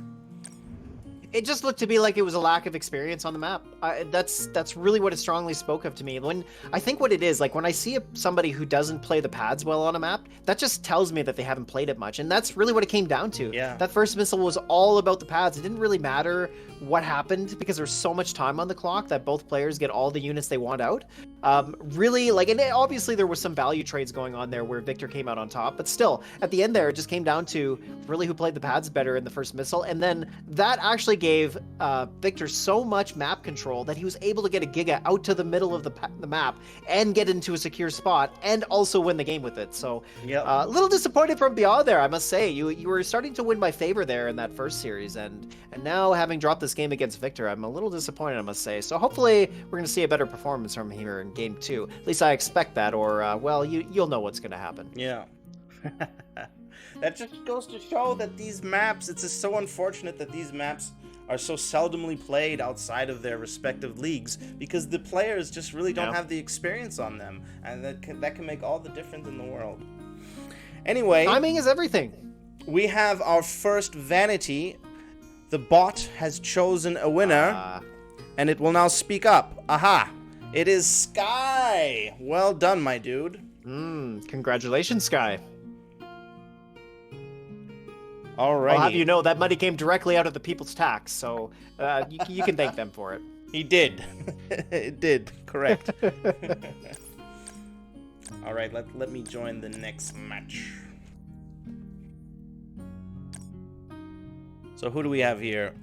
Victor Baya, round 2. Alrighty. Center Rally. We're on Center Rally. Another one of those unusual maps. Yes. Yeah. Yes. Unusual is one word for it. Yeah. There is a decision making behind the fact that specific maps are limited to specific leagues, and while some of them make sense to me, you know, like hidden gems, you do it because players that are new to the game, they don't want that much Harvard pressure to overwhelm them. But then other maps like this one, why isn't this in Masters or Tiberium? I don't know if you'd want it in Masters or Tib League. It's such a god-awful map. Honestly, it's so bad. But it's kind of like you said, the one advantage to it is using it as a tool where people aren't that practiced on it. So sometimes that works. I've done that to people. I played like side by side against Frappa because I was losing the series, and it won me a game because he just wasn't good on the map. So yeah, sometimes it works out very well. But having said that, I don't know. These two players are very good. Center Rally is a wild card for sure. Let's why don't we check it out? All right. I'm ready if you are, my lord. Establishing Let's do this. Okay, here we go. And what are we gonna play here? So Victor coming up with Solomon makes a lot of sense actually. The two pads being close together means that the Solomon ion cannon can get some pretty good coverage there, especially if you target that left or right hex on the far right or left pad there.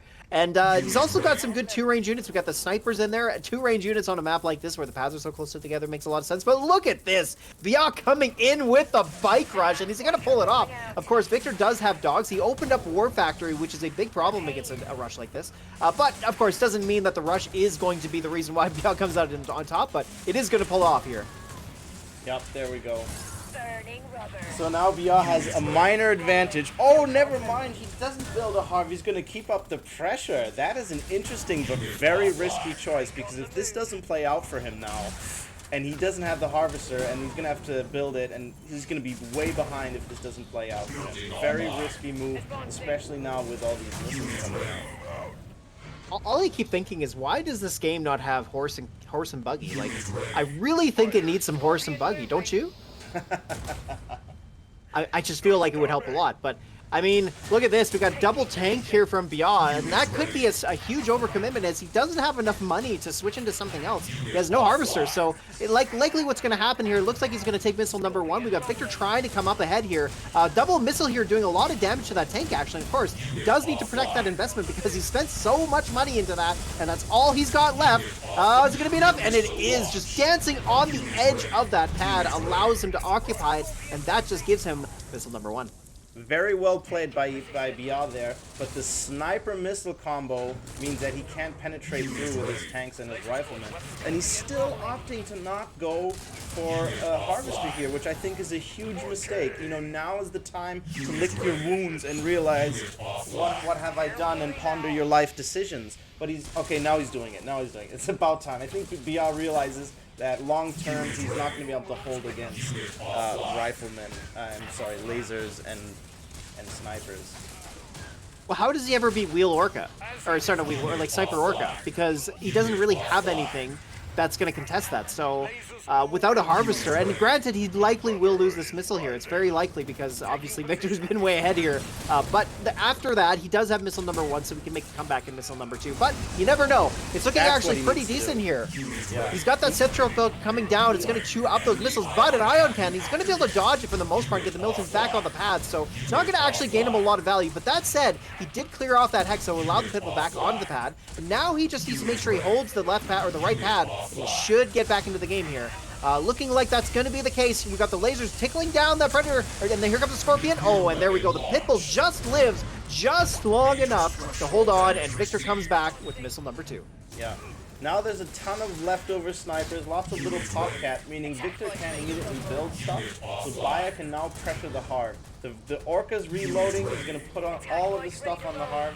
If he gets off another kill here and pressures Victor's economy, I think maybe he'll have another bit of a chance, although Victor definitely is favored here with his decks. Not sure what that Ion Cannon was about. It looked like a very unusual one, and perhaps a misclick from Victor. Maybe it was 1 hex off. But either way, it took out 2 bikes, and that was really about it. Like you said, these bikes are starting to gain value against the Orca, as there is a good way to take it down. But instead of that, Bial's decided to switch over to Banshee. And Banshee here is his first air unit that he's made in this game. Of course, he doesn't have anything else to really deal with, say, the snipers. So this Banshee might be an important tool. It could help him hold the pads here. It's hard to say. Yep.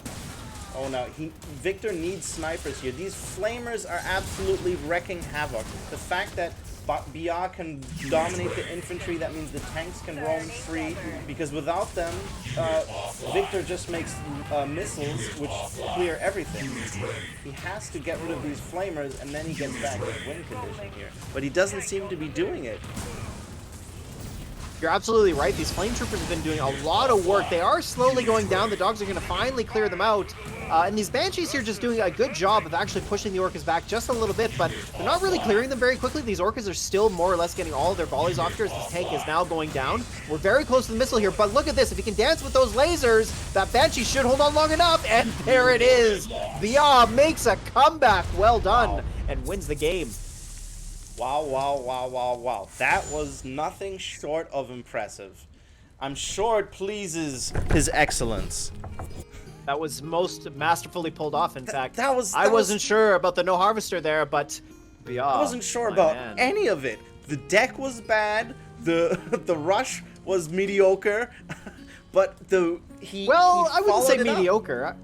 It was good, right? Because of the fact that he opened War Factory. But I mean, as far as like thinking about it from a in terms of winning chances, no, it's not a great play. But in this scenario, it worked out okay. The important thing was though, like once he started going no harvester there, you knew that he was really just set on that plan. And granted, it did work out. Winning that first missile was very, very important, but it was close. Like, that tank was maybe down to, what, like 300-400 hit points? That thing was going to go down in one more shot, and then he would have lost the missile and probably lost the game at that point. But just manages to sneak in there, and that allows him to come back all the way into game missile number 3 and take it. So that was really well done. That was a very good game. Really well played. I called it mediocre mainly because of the follow-up, because the rush extended into this no-harm action. That part of it was mediocre. Yeah, I mean, a rush, yeah, that's for sure. A rush is a mediocre advantage to begin with, but the fact that he didn't make that harv then, you know, and we saw later on where was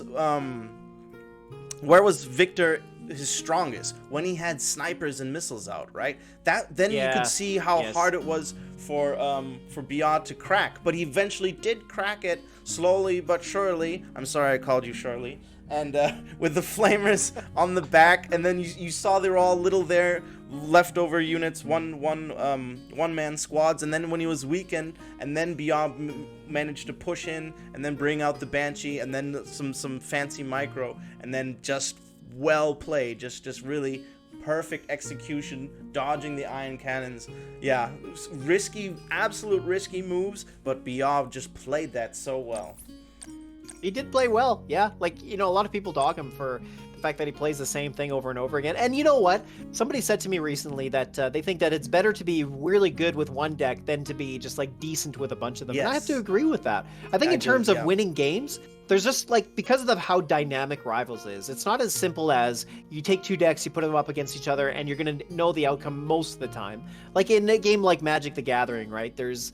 You know, obviously there's variance involved and whatnot, which changes the outcomes, but like in Rivals, it's totally different. It's very deterministic, so how you play the deck really matters a heck of a lot. And especially like we're seeing in these games, it really comes down to who's playing the pads better. And knowing how to play your deck allows you to put yourself in a position to play the pads well. So, yeah, so I think like for Biot's sake, the fact that he's that good with just like a couple of decks, yeah, you know what? It's working out for him. Yeah. You know, part of that is the comfort deck. A comfort deck that you've played for so long, you've played against every unit. You've eventually learned how to deal with that unit, what your deck can do to deal with that unit. And if that's true. Yep. Yes, just all of the scenarios have been played through, and so your response is a lot more what's the term? You know, not subconscious. There we go. Subconscious response, and that makes your decision making, first of all, faster and better because you know what you're doing. Whereas if you have this new deck and you might be experimental, you might try something else, and you might stutter, you might hesitate, and then all of that adds up to then, you know, you actually playing better with your comfort deck, even though you might not have deck advantage. Exactly. Well, Jester and Entsorger, could you, do the thing here? Do the thing, the thing you're supposed to be doing? The thing I'm supposed to be doing? What am I supposed to be doing? Start the game. Start the game? But that's... I'm sorry, I don't have control over that. You don't? No. Well, somebody does. There we go. Jeez. Finally, somebody it is our gets the game second going. Jester, Kenny, who starts the game. Who are these jokers running this show? Jesus. Here we go. Open water. Let's go, folks. We got Biot and Victor here again for you. Game number 3. Victor taking that first one and Biot coming back with game number 2. And here we are on open water. And Victor has brought Giga to Biot's tank. Almost feels like bringing a knife to a fist fight a little bit, doesn't it? Yeah, absolutely. Oh, man. Open water Giga is just so insane. Like... I remember in RTL doing practice rounds with Peter. We played Giga on open water. We must have done 2-3 dozen games, and I don't think I lost a single one because Giga Laser is just so easy. You're so close to the base. It's so powerful. Not playing Giga on this map, I mean, at the very least, you have to play Inferno because of that, that sweet triple line that it can do across the pads. Then maybe you have a shot, but without it, I don't know, man. I don't see it happening.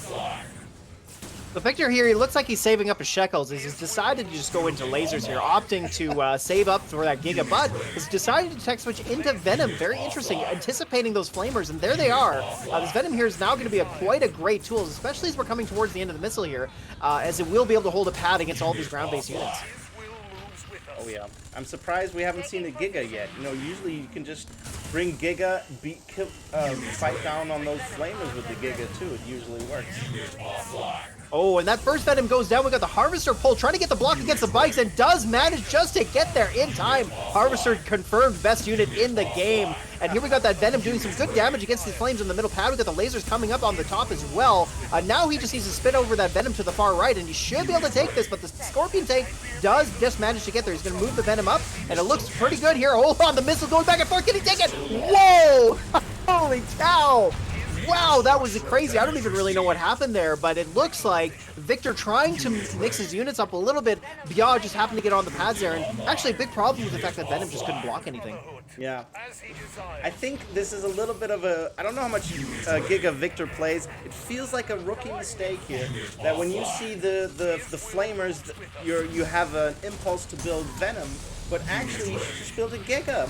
Block it with bikes, you don't have to immediately kill it, but the Giga will eventually charge up and melt down everything. And so, flamers aren't a threat to Giga. And then you just block with bikes for the tanks, and then now he has that position now he has the Giga, and now he's gonna totally melt Biard. Okay, well, it looks like that's going to happen. We've got a Banshee tech switch coming in here from Biard, but this boosted Phantom absolutely makes short work of them. And now this Phantom's going to be able to get onto the far right pad, but first he's going to take care of this Banshee. This Giga going down as well. But the tank coming up with the Banshees just enough to unseat it. And here we got Victor making a desperate move for the pads. He's got the bikes coming up from the far right, but nice blocking almost. But hold on a minute, no. Biard doesn't quite make the full block, and we're just going to see a huge dance here for the pads. But look at this, a change up on the far right, and Victor takes it. Oh my gosh, what a game this has been. They both confuzzled it. Victor confuzzled it by moving the Giga, which was terrible. He had it in position, but I don't know why he had the desire to move it again. It would have been fine where it was. The game was won from that point on, but then he moved it, then it died to the tank, and then Biard got confuzzled and let himself be locked out on the right pad with the bikes, because he was trying to move up too much. Yeah, I did wonder about that. Like, why was the Giga moving? And that makes a lot of sense. I think I think it was just the heat of the moment, right? Like, he was trying to move the units around that. Like, I think he was trying to move the Venom around the Giga and just ended up moving the Giga instead. Pretty big feels bad there, because he did lose map control, but did manage to come back and win that missile, so it worked out. Yeah, now he just has to not move the Giga. That's all he has to do now. Put some stuff in front of it and don't move it. If you manage to do that, Biard has no chance. So the boosted lasers come in, getting positioning in front of the Giga, and just as you said, he just has to let that Giga do its thing, and well, there it is. There's the game going to Victor. My goodness. It's very hard to mess up Giga on open water. But Victor somehow found a way with the first missile. But there you see the Giga flex its true power. And it's just impossible to beat. But it all felt like rookie mistakes. Those were all of the mistakes that I made when this new Giga meta first started and I first started playing it, or when I threw Venom into mix. They were all rookie mistakes. Not knowing that you should make Giga against flamers and then just get that positioning. That's all what it's all about on that map. Get that Giga into position and protect it from air, and then there's nothing else you have to do, unfortunately. You know what it is, though, Entsorger. I think Victor just likes to be a respectful player and doesn't like to use Giga against infantry. I think, you know, it's not supposed to be good against infantry, so Victor's like, he just doesn't think that way naturally. He's not a, you know, he's not a savage like these other Giga players, right? But you're 100% correct. I think actually the way the unit's tuned, that is the right way to play it. He should have gotten that Giga out earlier and just got into position and allowed it to take map control a bit sooner. That likely would have given him the first missile, but as we saw there, it didn't really matter too much, right? As soon as he got that Giga out, it really was pretty much game over at that point. Although, having said that, we did see them almost futz it up, just like you said. Yeah. I mean, the missile where Baya lost, it's only because I think it was very clearly a misclick.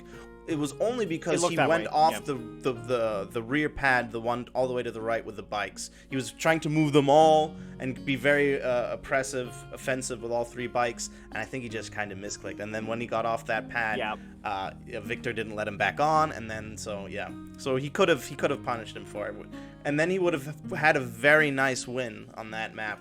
Beating Giga on open water against a good tournament player, that would have been quite a feat.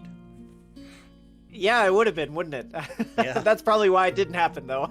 Yeah. I mean, Giga on open water is just so darn good. Like, oh, it's amazing how fantastic it is. It just decimates everything. And then the Phantom comes in to clean everything else up. I mean, I think part of the problem, too, is Banshee. Like, Banshee just doesn't cut it. I mean, against Giga, that is, because of course Phantom will just one-shot it every day, and you know, just doesn't happen to shore up the weakness enough. So a little bit too bad there to see that, but well, you know what? It was a nice effort. I think overall it was a very exciting series. Really well played by both. Indeed. All right, now we have Huckinator against Victor. That's right. So now Victor, having taken another victory in that series, living up to his name, as it were, is now going to switch that over to Huckinator. And Huckinator is just going to try and toss it back in his face, and we're going to see if that is the case. Let's move on to Broken Mesa, shall we? Establishing battlefield control. Okay, here we go. Huckinator versus Victor. And Victor showing off that Oxana skin. Always love to see the different variations. They're always great to see. But here we go. We're here on Broken Mesa, and it's going to be an, a mirror match. Okay, right on. Oh yeah, all right. Although we do see Victor, being the seasoned player, does do the special harv pull. That's right. He has relocated the Harvester down to the alternative location, which it's just far easier to defend your Harvester from there. When it's wide open there, it just makes it so easy to crack and just gain access to it and pressure the Harvesters. So that's why it's a good reason to move it to that second location. Exactly. And then you can see where the decisions and the skill comes down here with this deck. Although I have to say, Huckinator has really bad levels on ladder, but has very strong performance. So, you know, we might be surprised here. Okay, that sounds exciting. I like it. Well, and just to start off here, we see Victor went into Chem Buggy, but Huckinator waited. He was biding his time and waited to see what Victor would switch into, and it turned out to be Chem Buggy, so we responded with bikes.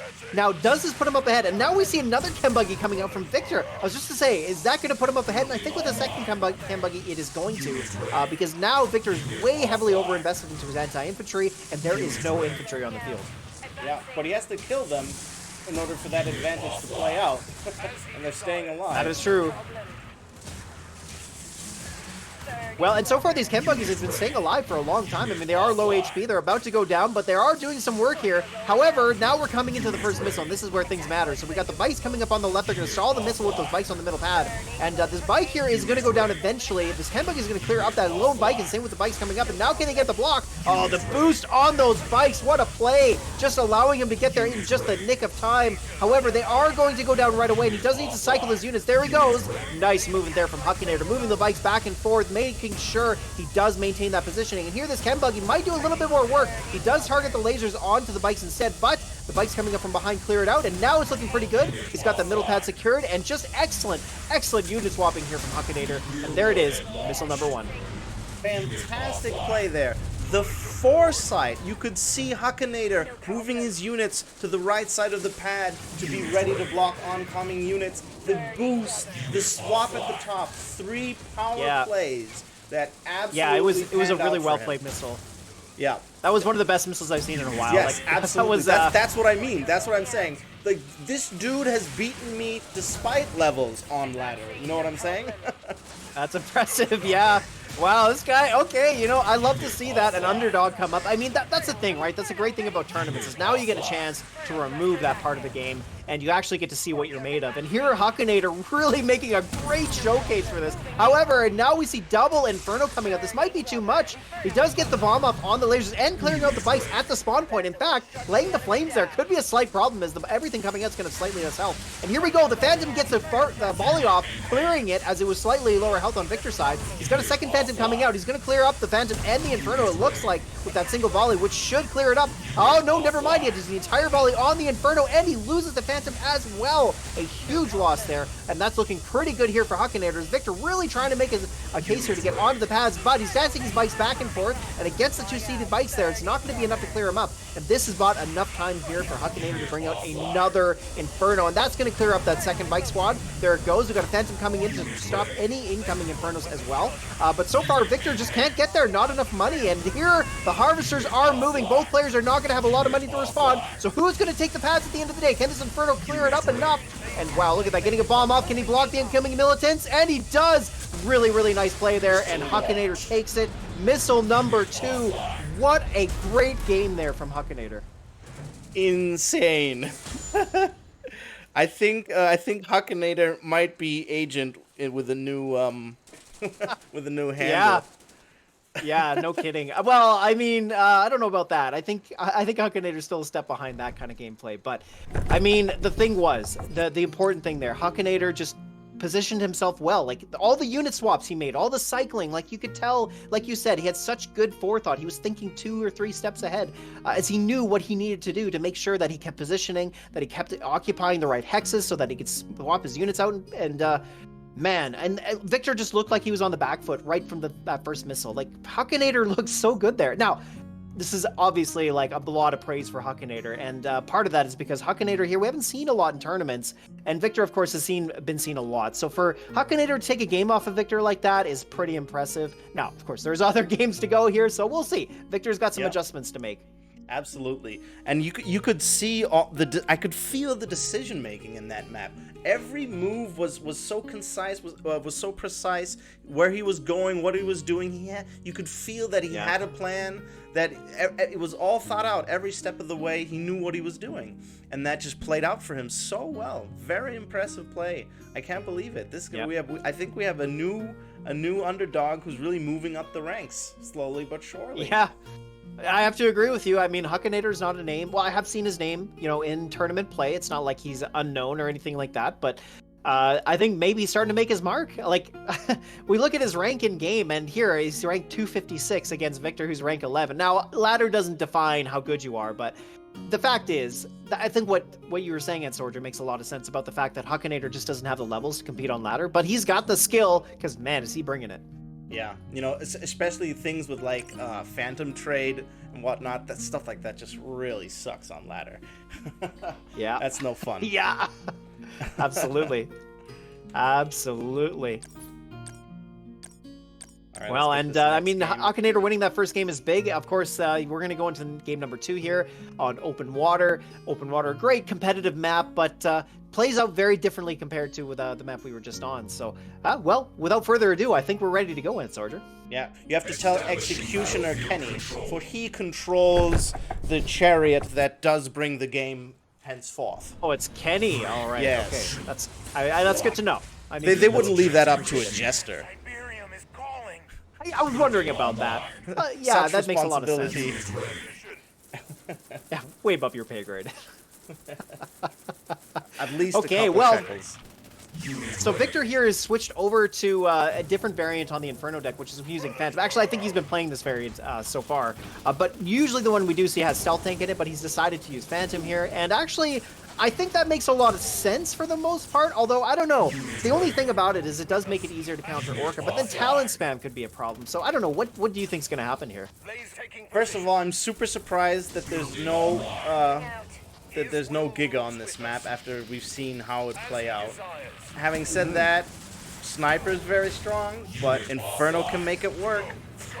But it's Victor playing the Infernos, and Huckinator was the one with the impressive Inferno play from last game. So it's hard to say. I'd Inferno say it's could be about really a good. 50-50. Yeah, it's pretty close. Like, the Talon spam could be a problem, but look at this dancing here on the middle path. This little doggy just walking itself, making sure those bikes don't get on there. But of course, the bike was, or so the dog was going to go down eventually. And here we got Pitbulls coming up from behind, but nice unit swapping here from Victor, swapping those militants over to all 3 pads. Of course, Pitbull can't clear it in time, and there it is. Missile number 1 goes to Victor. Yep. All right. Maybe I'll have to revise my statement a little bit. It doesn't quite play out here, and then Victor moving in, having lots of map control here. But I still nearly think took out those bikes. the Talon is a valuable asset when you're running against Inferno, and getting Inferno and Phantom out is expensive. But Victor does have the money now, so if we do see that happen, then I think yeah, I'm gonna bet on Victor coming back from this. Well, he's got so much money in the bank that it's going to provide a good cushion for him in case this first Inferno does go down to Talon spam. He's got enough money that he can recover from that. So that's a big deal. Also, having that first missile is a big deal. But he's not. So doing those it. two things He's combined. still staying on ground, fighting against these snipers. He has the money. He's building laser chuggy. I don't understand. I think he's waiting at the last moment to spit out an Inferno, and he's basically just using it as a wild card here. And but you know what? We haven't seen it come out. I do believe it's going to be the next unit, though. But we'll hold on a minute. We got an Ion Cannon coming down. We see a Phantom now coming out to respond to this Orca. It's just going to be an absolute problem. And yeah, it was not enough there. Kind of an unfortunate performance there from Hakanator, but you know what? Victor really does know how to play this map well, as we've seen him be quite victorious on open water. So not too surprising, but well done there to him. Well done. Yeah. For a second there, I thought, is that a disconnect? Because there was this delay where he wasn't moving any units, and then I realized, oh, he's waiting. He has the Ion Cannon selected. Yeah, but then he didn't clean up very much, and there were low-value targets, and then he had that Phantom because he still had all that money. Yeah. Yeah. Didn't No quite Infernos play though. out. I was really weird to see that, right? Like, I guess he just didn't feel the need to, but yeah, I mean, the Inferno would have just solidified things. It would have taken out the snipers. It would have just guaranteed a win. So, I mean, in a tournament setting, you would want to do everything you can to put yourself in a victorious situation. So I was a little surprised that Victor just didn't build it, but well, he didn't need it, and he won. So you can't question that. Yeah, that was weird. That did not go the way I would have expected it to. I would have played Pitbull Sniper with a dash of Talon when necessary, and I think that would have handled a lot. But I don't know. They didn't go that way, as it often is in tournaments. Well, and that means we're going to go into another game 3. So that just means that the competition is good, because these players have been going back and forth on each other all the time. I think the only ones where we had like that were the ones with Maximus at the beginning of the tournament. So far, it's been a lot of 3-game series. So a lot of good competition so far. It's been great. Yep, indeed. Always happy to see a third missile. That is the upside of players making mistakes. That's right. Yeah, you get to see a more exciting game. Absolutely. Exactly. Okay, so I don't know what these players are going to change to. Like, if Hakanator is going to switch over back to Nod, maybe he decides to play Inferno again. We are uncaged in, and Inferno's okay here. Like, the pads are close enough that the Inferno, with a slower movement speed, when it's fully loaded, it still can get to, the pads in a relatively quick amount of time. So I think Inferno still makes sense here. I don't think we're going to see Giga, though. I would be surprised, because Hakanator has played Inferno, and Victor's got to be thinking about that. So I don't think we're going to see Giga from Victor. I do think we are going to see potentially an Inferno mirror, or at least 2 Inferno decks. I think Slingshot would be really good. If you put Slingshot on one of those middle hexes in between all 3 pads, it covers 3 pads. Like, I think Inferno that could is a good point. shut down a lot. Yeah, like maybe some sort of Fortress MLRS Slingshot deck could be very powerful here. Although, you have to be ready, though. If you're on the back foot and you're not in position and not expecting an Inferno, Slingshot it doesn't necessarily save the day. That's right. Yeah, you can fall flat on your face with that for sure. Yeah. Okay, I've noticed that a lot playing against Blade these past days. Oh yeah, yeah, he'll punish you for it. Absolutely. All right, well, let's kick it off. Let's get game 3 underway. As you wish, my lord. Control. Thank you very much. All right, here we go. Huckinator switching, or actually staying with GDI? Yeah, I think he had GDI last round. But using Solomon here, which is a bit of a change. And, well, okay, I was entirely wrong. I was like, I don't think we're going to see Giga here. But, yeah, okay, so he has decided to bring Giga, which I'm a little surprised by, just because I thought, you know, maybe Huckinator would go to Inferno, but that is not the case. Oh, we got the rush going on, too. Is this one of... Yeah, but it's not quite a rush. It's not a real commitment here. So I don't think it's going to get it in time. I think it was just throwing away Bike Squad here. Yep, there you go. It's blocked. It's Well, it seems like a mistake, actually. It looks like he accidentally built the bikes and then... Yeah, you have like to he meant to go commit. into his ore factory. Yeah. I mean, he's probably going to try to follow up now that the Harvester's at 50% HP, but still, I don't know. I don't think it was a good move, because especially in the early game, when the economy matters a lot more, now he's behind. Ooh, that was nice dancing with the bikes there to just block that Hex long enough for the Miltons to come up from behind to take care of the missiles. And there it goes. And here, look at the blocking with the snipers. Actually, a bit of a problem there, I think, only because of the fact that the snipers could end up losing a model then, and then they become a lot worse. But that wasn't the case. Although, now, unfortunate there, the snipers moved up right up front in front of those militants, and they were able to take one out. Yeah. Huckinator needs to boost or Iron Cannon or something. He needs to push his way back with map control, and the only thing that can really do it are the snipers.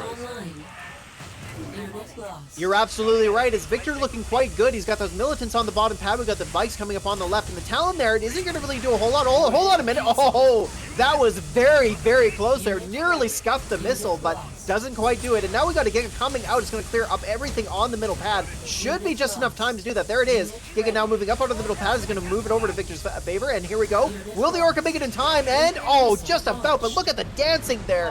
Just stopping the Orca from making it onto the pad. How frustrating for Huckinator. Oh man, that hurts to watch. And then he didn't commit, and then he went for the bikes. He could have still had the Giga.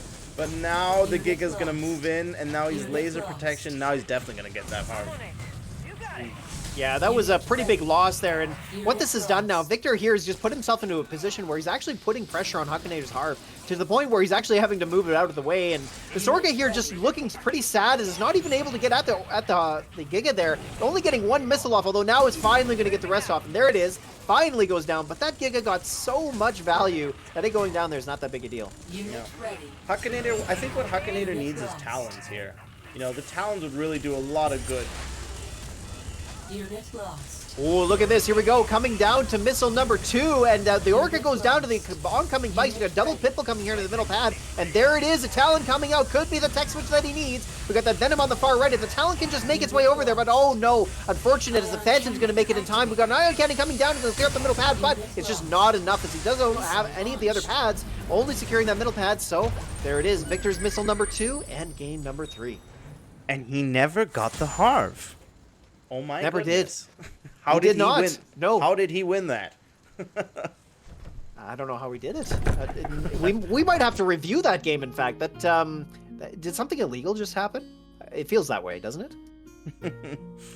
Very strong play by Huckinator. Good dances, good defense. But the cost there was that, you know, he had to sacrifice map control. He didn't get back on in the pads. Then that that hiccup with the Giga and the Orca, and then the Ion Cannon, which he saved up for, did nothing, you know. Yeah, and then somehow we saw another Phantom, and once that Phantom came out, that made the Talons much less viable, and then we had all those Venoms still flying around. And yeah, and the deck is also pretty good, because the Venoms will take care of the snipers while the Giga is around, and then once you have the Phantom, then your unit constellation is complete. So yeah, that was tough, but there was a solid play, solid performance, and well microed by Huckinator.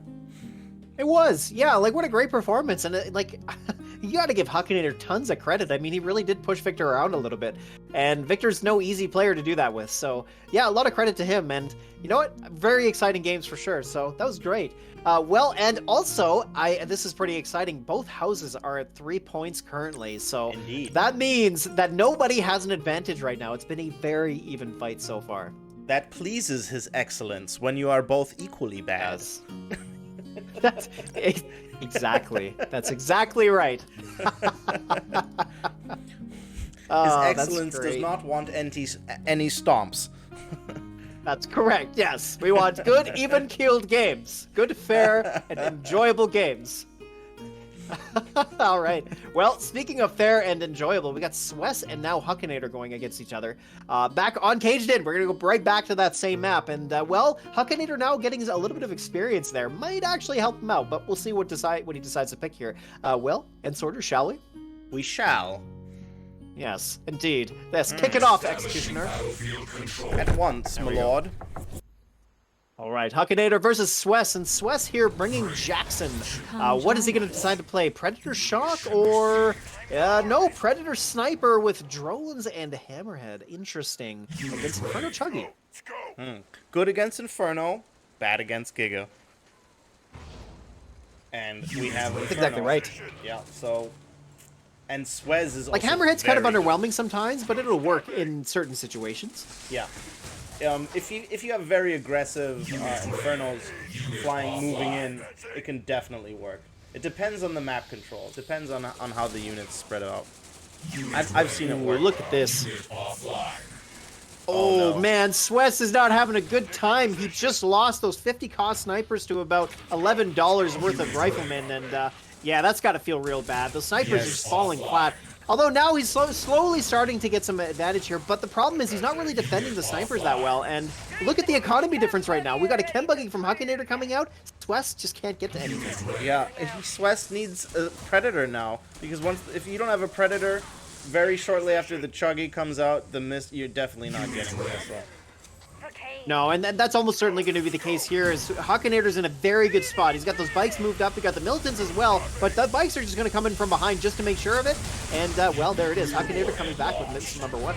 Yeah, and then Swess moved up into those riflemen with the sniper, when it was already clear he wasn't going to win the missile. Why let the snipers die from that? You know, you should have just conceded the missile, then taken a beneficial trade because Huckinator is defending and wants the missile, and then licked his wounds, regathered, regrouped, and then now maybe he wouldn't take a Inferno to the knee. Ooh, speaking of taking it to the knee, that Predator tank, oh, so sad. The Inferno, even though it isn't that quick, the Predator tank is just that much slower, and so the Inferno was actually able to catch up to it, lock on, drop its bomb, and then, because of how slow that Predator is, it actually died to the Flame Hex, and that's quite a big loss for Swess. We see here he's only able to get this Pitbull out, which is not going to be enough. He only gets the second one now, just not in really the nick of time there. So you need to have 2 stacked up to really contest an Inferno, and yeah, just not really getting there at all. Yeah, he needs to reach a unit constellation of Predator, Sniper, and a Hammerhead. That's the only way he's beating this, and he's just never reaching the money that he needs for that, and so he's kind of like, desperation building pit bulls, and they're just not cutting it. Nope, they're sending in 1 unit at a time, and they're all just dying all at the same time, and here it is. Well, the end result was Huckinator comes back, wins missile number 2, and takes the game. Yeah. I think what that says to that deck is while potentially Huckinator has the deck disadvantage, you have to also have those units and you have to play it well. That deck in the right hands, like, let's say Huckinator was playing Alicia. She would make no mistakes. She would have not lost those snipers at the start. She would have had a solid economy, and then she would have had that Hammerhead at the right time. She wouldn't have lost that tank when he did just now, and then he would have had those 2 units together, and then there would have been a much stronger comeback, and then that deck advantage really flexes. Absolutely. Yeah, exactly. All right, we have another Vanity. His excellence is so merciful, and he will give back to the people for the taxation. Yes. There is a cost, though. I demand praise and recognition for this great deed. It is a benevolent act that I am performing, so I did demand the respect and accolades that come along with that. Thank you very much. Yes, indeed. All right, for 10 minutes, you can now type !raffle. And if you are so worthy, perhaps the king shall select you. Perhaps, yes. Perhaps. We'll consider this. We'll ponder the idea. Yes, we shall ponder it. We shall reflect on it. Okay, well, that means Huckinator here is in a pretty good position, and of course, whoever wins this does gain a point for their house, which will put them up ahead, so, you know, there's something to fight for here. That said, we are going to move into game number 2 and a big change in map. We're going back to Blind Spot as quite a change up here from Caged In, going to play very differently, so again, you know, the one thing we'll be watching out for is who's played this map more and who knows how to take those pads better, so that'll be the thing to watch out for. And who does the harv pull? Yeah. Yes, indeed, yes. Who's the smart one who will put the harvester in the right location? We'll see. We'll do the IQ test at the start of the match here. All right, well, without further ado, let's get our players in and let's start the game. Off we go. Okay, here we go. Huckinator versus Swess. And, well, it looks like they're going to be playing the same thing, but you know what? We'll just take a look at the decks here and confirm that. Oh, very, very different. Well, not Huckinator. He's playing the same thing, but a big change up here from Swess. Wow. MLRS, Sling, Razorback. Oh, wait. It's the, oh, no, wait. No, it is that deck. Yeah. It's the deck that I play on ladder. It's good. Can confirm. Okay, yeah, I mean, no missiles, so of course Yeah. you can fall behind a little bit, and perhaps against an Inferno that could be a liability, but if you do perform well with the slingshot, although, I gotta say, this is a pretty strange Inferno map, isn't it? I mean, I guess it looks okay because a flying unit over the rocks is good, but it's kind of slow. Yeah. It's a comfort deck for Huckinator. He fared well with it the first time, and I think that's why he's going with it. So look at this nice micro here from Huckinator, dancing the bikes in and out, making sure the MLRS targets the militants or the lasers instead, not having taken a single shot on the bikes. And this is just stopping the MLRS from even gaining a foothold here, as that's going to be very important here. Nice blocking with that lone bike. Of course, he's got to be careful. If he gets onto that pad there, he's going to lose it. So, oh, just about nice. Look at that. Lets the pistol on the pad. Outplayed. Wow, yeah. Absolutely. That was well done. Yeah, really well played missile there by Huckinator. He was getting those missiles onto the MLRS was crucial. That one little tiny choke spot. Oh wow! And then the dance on the top pad. He played it perfectly. So can he maintain that as we got Swess here with the MLRS now up on the middle? He does go down, losing part of his formation. He gets one rebuilt here. They're trying to push up with those bikes there. Huckinator just couldn't get there. And now the MLRS is on that middle pad. Having said that, I mean, don't you think the MLRS would be better positioned on the top of the map? I absolutely do, but the tendency is always to fight on this pad. The action just naturally is drawn to this part of the pad. Ooh, can the slingshot take out the Inferno? The Inferno drops the bomb on the MLRS, taking it out. The slingshot here pushing it back, though. And nice to get the bikes up on the right there, but the shocks will eventually tear it down. It's going to take a while, but here we go. The Inferno reloads and takes out both the dogs and the slingshot. We got the bikes coming in from behind. It's going to be just enough, but hold on. No, wait a minute. The boosted shocks on the left. Oh, man. What excellent gameplay here. Swess with that boost just manages to take that left pad. Really well done. Wow, what a turnaround. I really did not expect that. Massive play by Huckinator. Once again, Swess. I mean, you got to see that coming when you're playing against an Inferno, the 2-tile shot, and having those dogs in front of them, you know? He just left them there. The Inferno took it out, but Huckinator then getting surprised by those shots. Very surprising, very awesome play. Oh no! Oh, that was close. The slingshot nearly met its doom as it almost took that second shot, but he did move it back just in time, showing off that really smart micro gameplay from Swess here. And, well, we got double slingshot now, boosting the one. He clears one, but of course the second one's not going to go down. And very unfortunate there, because this is the one way that Swess could win this, is he needs to make sure he's winning the slingshot versus Inferno War. And he's going to get a couple shots here more on the Inferno, but Huckinator very smartly pulls it back. So here we go. Now we're coming into missile number 3. Who's going to take it? The MLRS takes down the bikes, and now the slingshot's in a good spot. Will the Inferno make it in time? Oh, it does, but it's going to go down, and there it is. Swess's game. He takes it. Wow. That was a close one. Wow. That was very intense. I'm sure that has pleased His Excellence. Yes, it was very satisfying indeed. It was good. So far, the games have been most enjoyable, I have to admit. So far, I hope they keep them up, because, yes, they have been great so far. You know, the weakness there is with Sling is because the Sling doesn't quite take out an oncoming Inferno. So how do you deal with that? You either have a supporting unit, or you have all of the fields blocked but that doesn't often work because of the sling's 2-tile range. You can manage it if you do a good dance, and then bait the shot on a neighboring hex, but that's very hard to do, especially in that choke point. You know, as you mentioned before, I should have tried to bring the fight to the top pads. It would have gotten a lot more value out of the 2 range there. But at the end of the day, you can't stutter, and the decision to should I fly onto the pad and then attack the slingshot with the Inferno, or should I attack it and then fly on? And that was that little stutter decision making there. That's what really hurt then. Yeah, it's amazing how little it takes, right? Yeah. For the game to switch around. I mean, that's the way these games are. When you get players like this who are this talented, and you're playing a totally different game because the types of decisions these players make are a little bit different, and what you have to consider is different.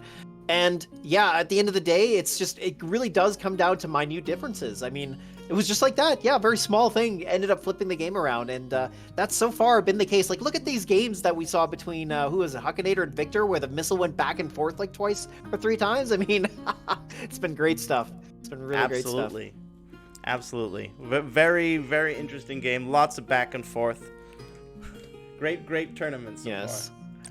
It has been very enjoyable, yes. I hope the people have been enjoying it too. It was a fortune to put this darn thing on, let me tell you. All right. Yeah. Well, I felt like I was 6 again when I made this.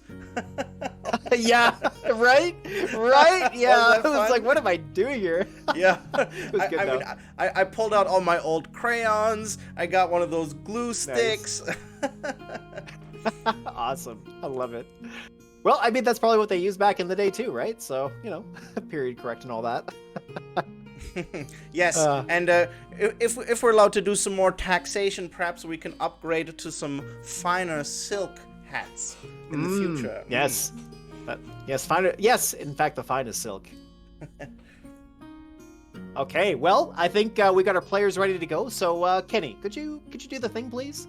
Establishing There battlefield we go. control. Okay, all right. Huckinator versus Sourpuss here for your viewing entertainment. As always, we like to sacrifice the sanity of our players for your viewing pleasure, and that is going to be no different today as we see Scorpion with bikes and wheels, no lasers from Sourpuss. A insane decision indeed, and we see Huckinator playing the same old. Yep. No lasers. A lot of decks have been trying that recently. I think it's on the uptick a little bit. And while very powerful if you pull it off, you know, we've seen Alicia do it a lot. It's so unforgiving if you can't make mistakes. Lasers being the comeback mechanic #1 in Rivals. And so if he plays it well, it's very rewarding and also very unforgiving. Have to think, like, no lasers with Inferno seems like a misplay because lasers are such a good pairing with it. That said, it does depend on how you play it. I mean, Inferno you can play in multiple ways, and like you said, I mean, Alicia makes it work very well, so there's no reason to think that Sourpuss can't make it work either. And so far, not doing too bad. Like, we got this tank coming out, we got the bikes coming from behind. Huckinator does have that middle pad. These lasers are a bit of a problem, but all Sourpuss needs to do is get his flames out, and there they are. Yep. And he's keeping the fight on the right so that he can maintain map control, and then there you go, the one little unit on the back. But I don't think it's going to be enough because he's playing a lot A little bit of a pop cap situation here for Huckinator. He has to get rid of these units. There they go.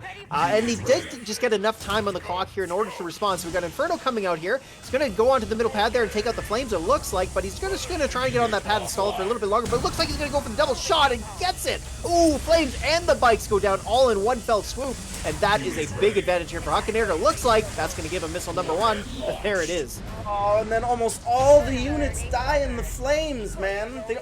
Only the flamers survived. Irony not intended.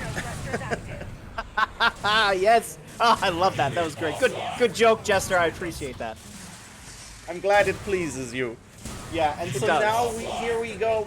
We have it exactly like I said. Huckinator is ahead. Massive economy and map control boost. And Sourpuss does not have lasers, which is what he needs to come back from this.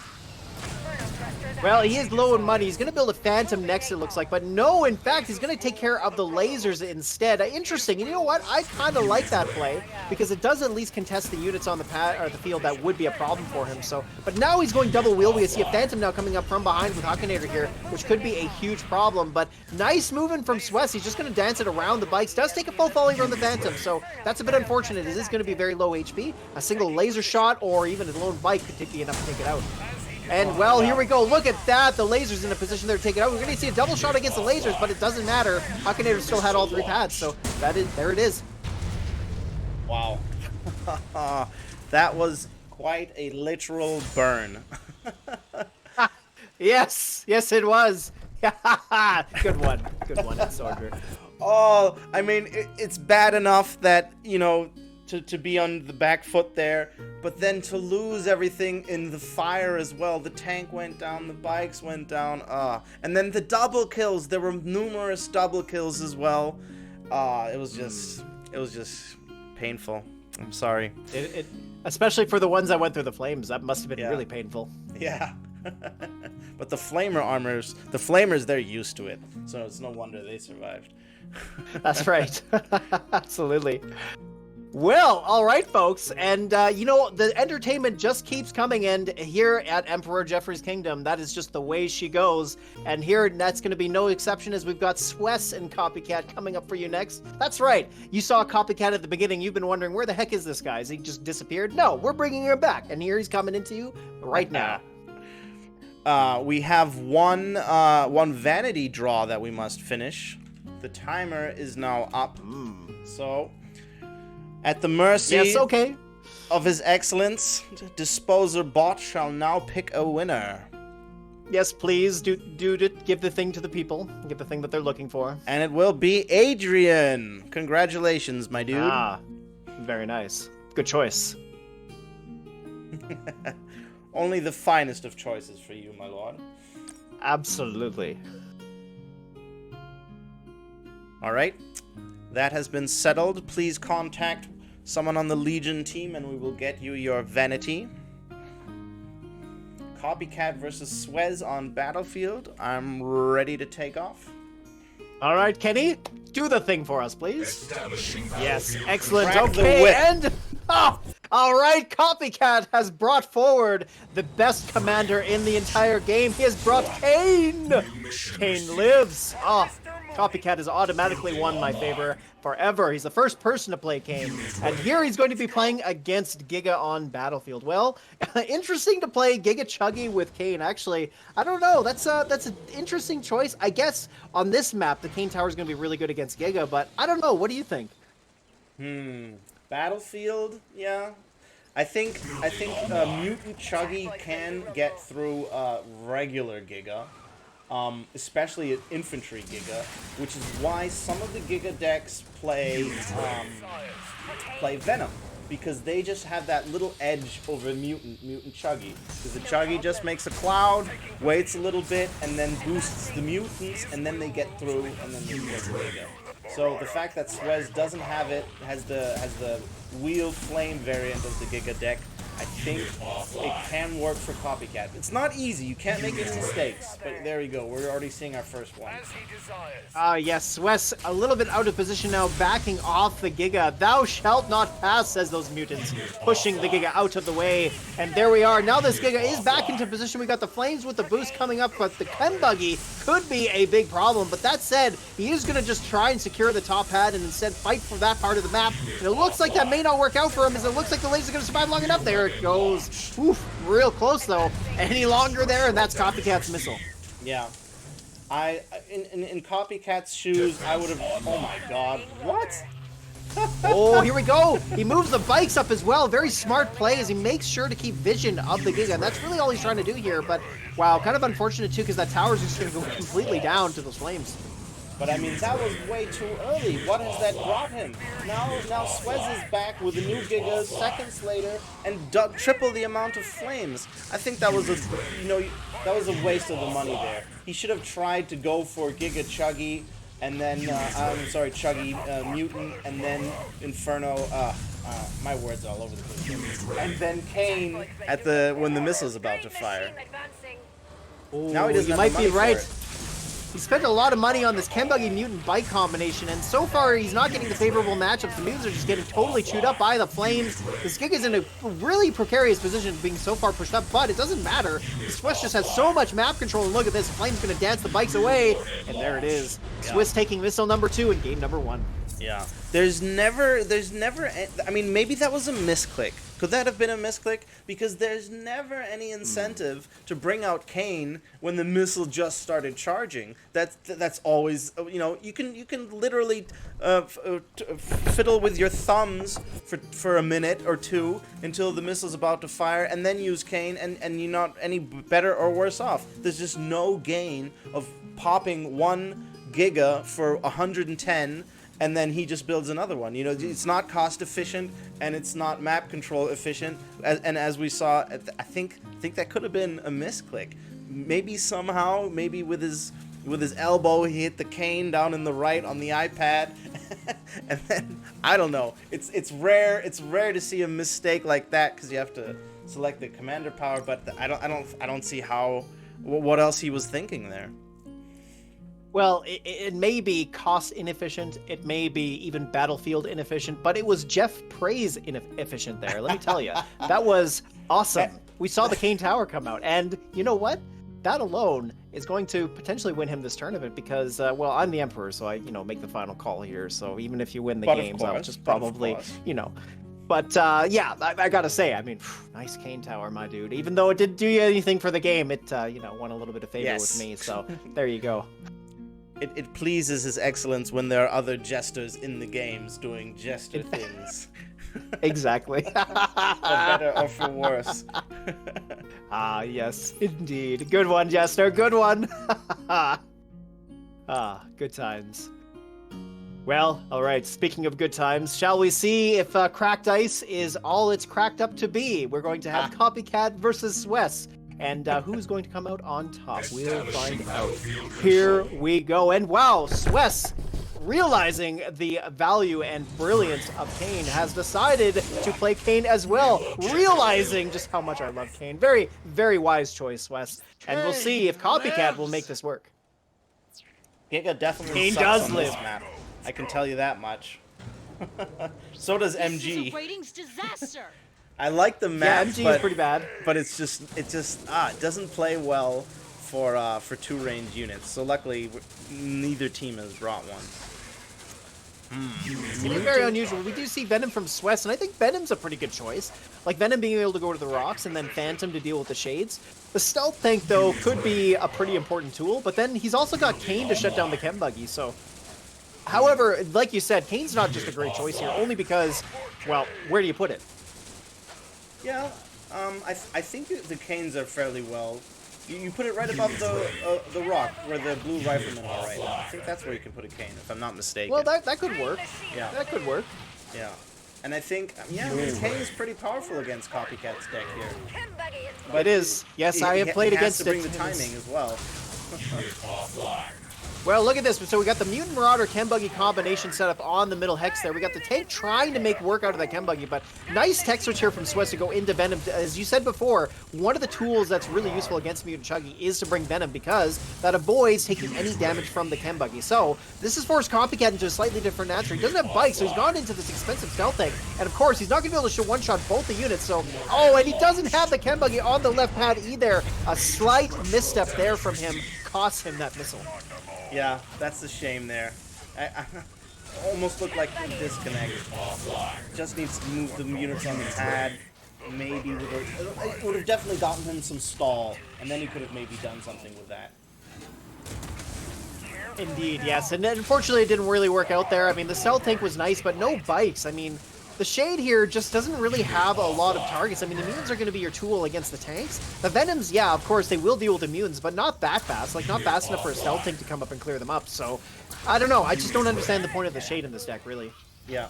I think the Shade was just because Copycat was scared of getting Shrek by Giga again. That could be. Oh, the Cane Tower has come down, and with good timing as well, Swiss getting double favor for this move. Absolutely amazing. And now we see Copycat trying to inch forward onto these pads, but good positioning here means that Copycat's just not going to make it in time, and Swiss takes missile number 2 and game number 2. Wow. Yeah. Very well countered by Swiss there. You know, the tank and the Venoms roaming around just really punished Copycat for having the same deck there. The Shade was useless. Very nice. Yes. The Shade was useless. And then the Stank was out of position later. Yeah. It all got punished. Very, very good good counter there. And it's too bad. I mean, if he would have tried a different deck and then maybe not forgotten his units, put them on the pad, could have gotten a little bit more. Yeah, a bit of a feels out bad of it. seeing that. Like the Ken Buggy just sitting right next to the pad. I mean, I know I've done that so many times, so it happens. It You know, happens. but it is a feels bad, right? We're in a tournament. Of course, you want to try and do your best, but yeah, it's a tough game, and Swiss is a pretty strong opponent. I mean, look at how well he's played. Like, the only guy that's really given him a run for his money was, who was it? I think Ogaz, I believe, played against Swiss, or was it Victor? Either one of them, but yeah, it was really tough for him then. But other than that, Swiss has just been very good so far. So, unfortunate there for Copycat to drop out, but you know what? I mean, still, it was nice to see him come in, and actually, he played quite well for the most part. It's just, you got some tough competition. Yeah. Copycat has a lot of experience. He's one of the OG Rivals players. He doesn't play as much as he used to, but it's nice to see that he hasn't given up on the game. I think a little bit more of deck variety there would have gone a long way, because he's not a bad player. No, not at all. No. Exactly. Well, also, you know, in terms of leading up to today's event, there were a lot of games played offline. So Copycat was of the top 10 of all the players that came out. So, yeah, you know, that tells you right there. Yeah. He just doesn't play as much anymore. I remember when I started playing, taking the game more seriously, Copycat was in the top 10 all the time. Yeah, for right, sure. Copycat was a good player. I think... is, I should say. Is exactly. I was gonna Didn't not mean to mention say it that. and hope and see if it would go under. So now too the funny. kings are ready to duel. Yes, great. This is the moment you've been waiting for, and not me particularly, because I just want to see what happens. But yes, well, you thought we wouldn't save the best for last. Well, we sure did, because we're gonna have 2 of the kings in this face-off against each other, and that is going to be an excellent series. Not only that, it's going to be a best of 7, so there is going to be even more rivals. Don't you just love your emperor? Indeed, and these are going to be the sweatiest of rivals. Oh, And yes, remember, the the towels shower are has coming not out. been invented, so these guys are going to have to deal with it. Yes. Not only They're that, going to but have the to odor. get a Ooh, sweat Oh, bucket. the odor.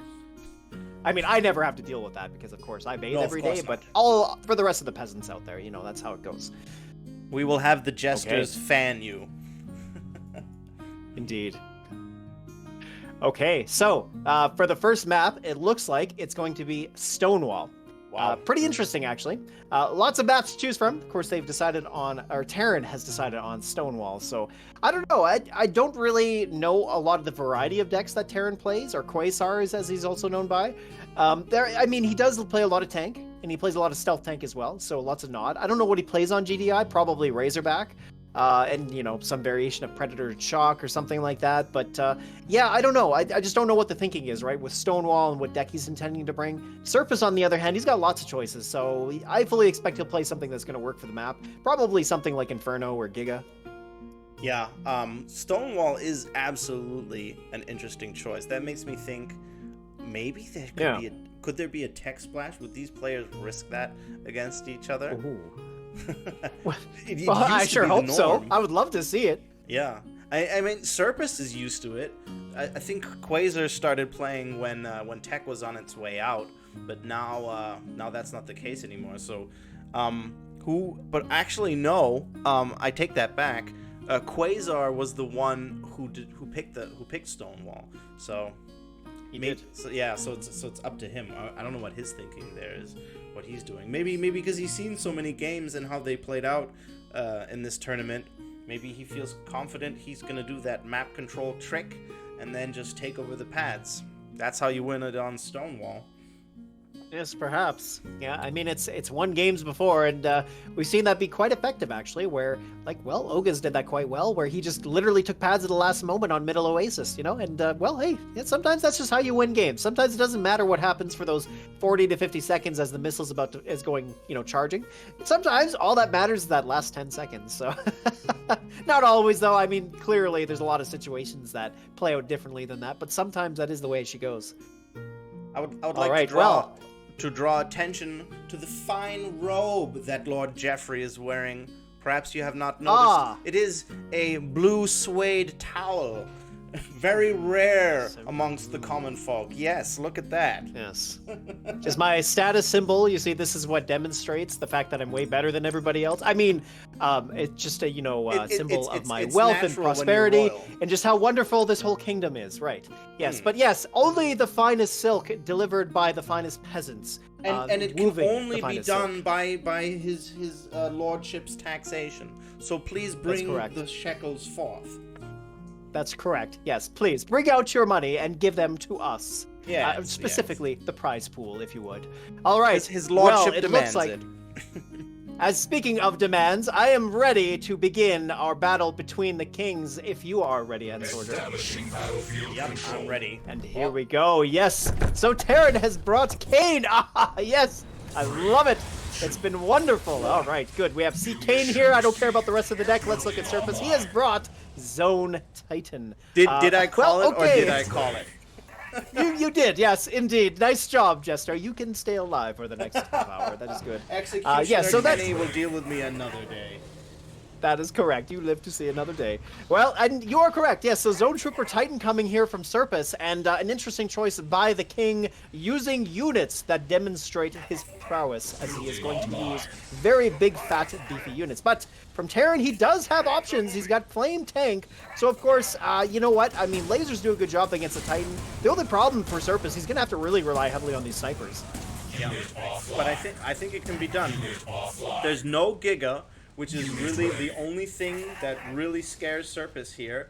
And Sourpuss is just betting on the fact that with this map and with the tech splash, that he'll just be able to hold on long enough to build something to counter the Giga, which would then be here the Titan. But as we can see, both decks, sniper missile with a dash of Predator, Terran can't really beat it. Certainly not easily. Ooh, nice boost on the snipers to take out those flames in short order. We had the missiles in position to block the oncoming flames from Terran. And here we see nice positioning again from Sourpuss, just making sure the snipers can do what they do best. Having said that, though, the wheels are finally chipping away at them. We see one member go down. We got the flames now coming up from behind. The missiles nicely dancing in front of it, trying to block. But what was that boost? Sourpuss, a little disappointed there. Having said that, I mean, Terran here, he's looking pretty good. He's got now both those top and bottom pads. Not sure if that boost was a misclick, but kind of unfortunate to see Sourpuss fall flat there from all that really nice micro on the snipers.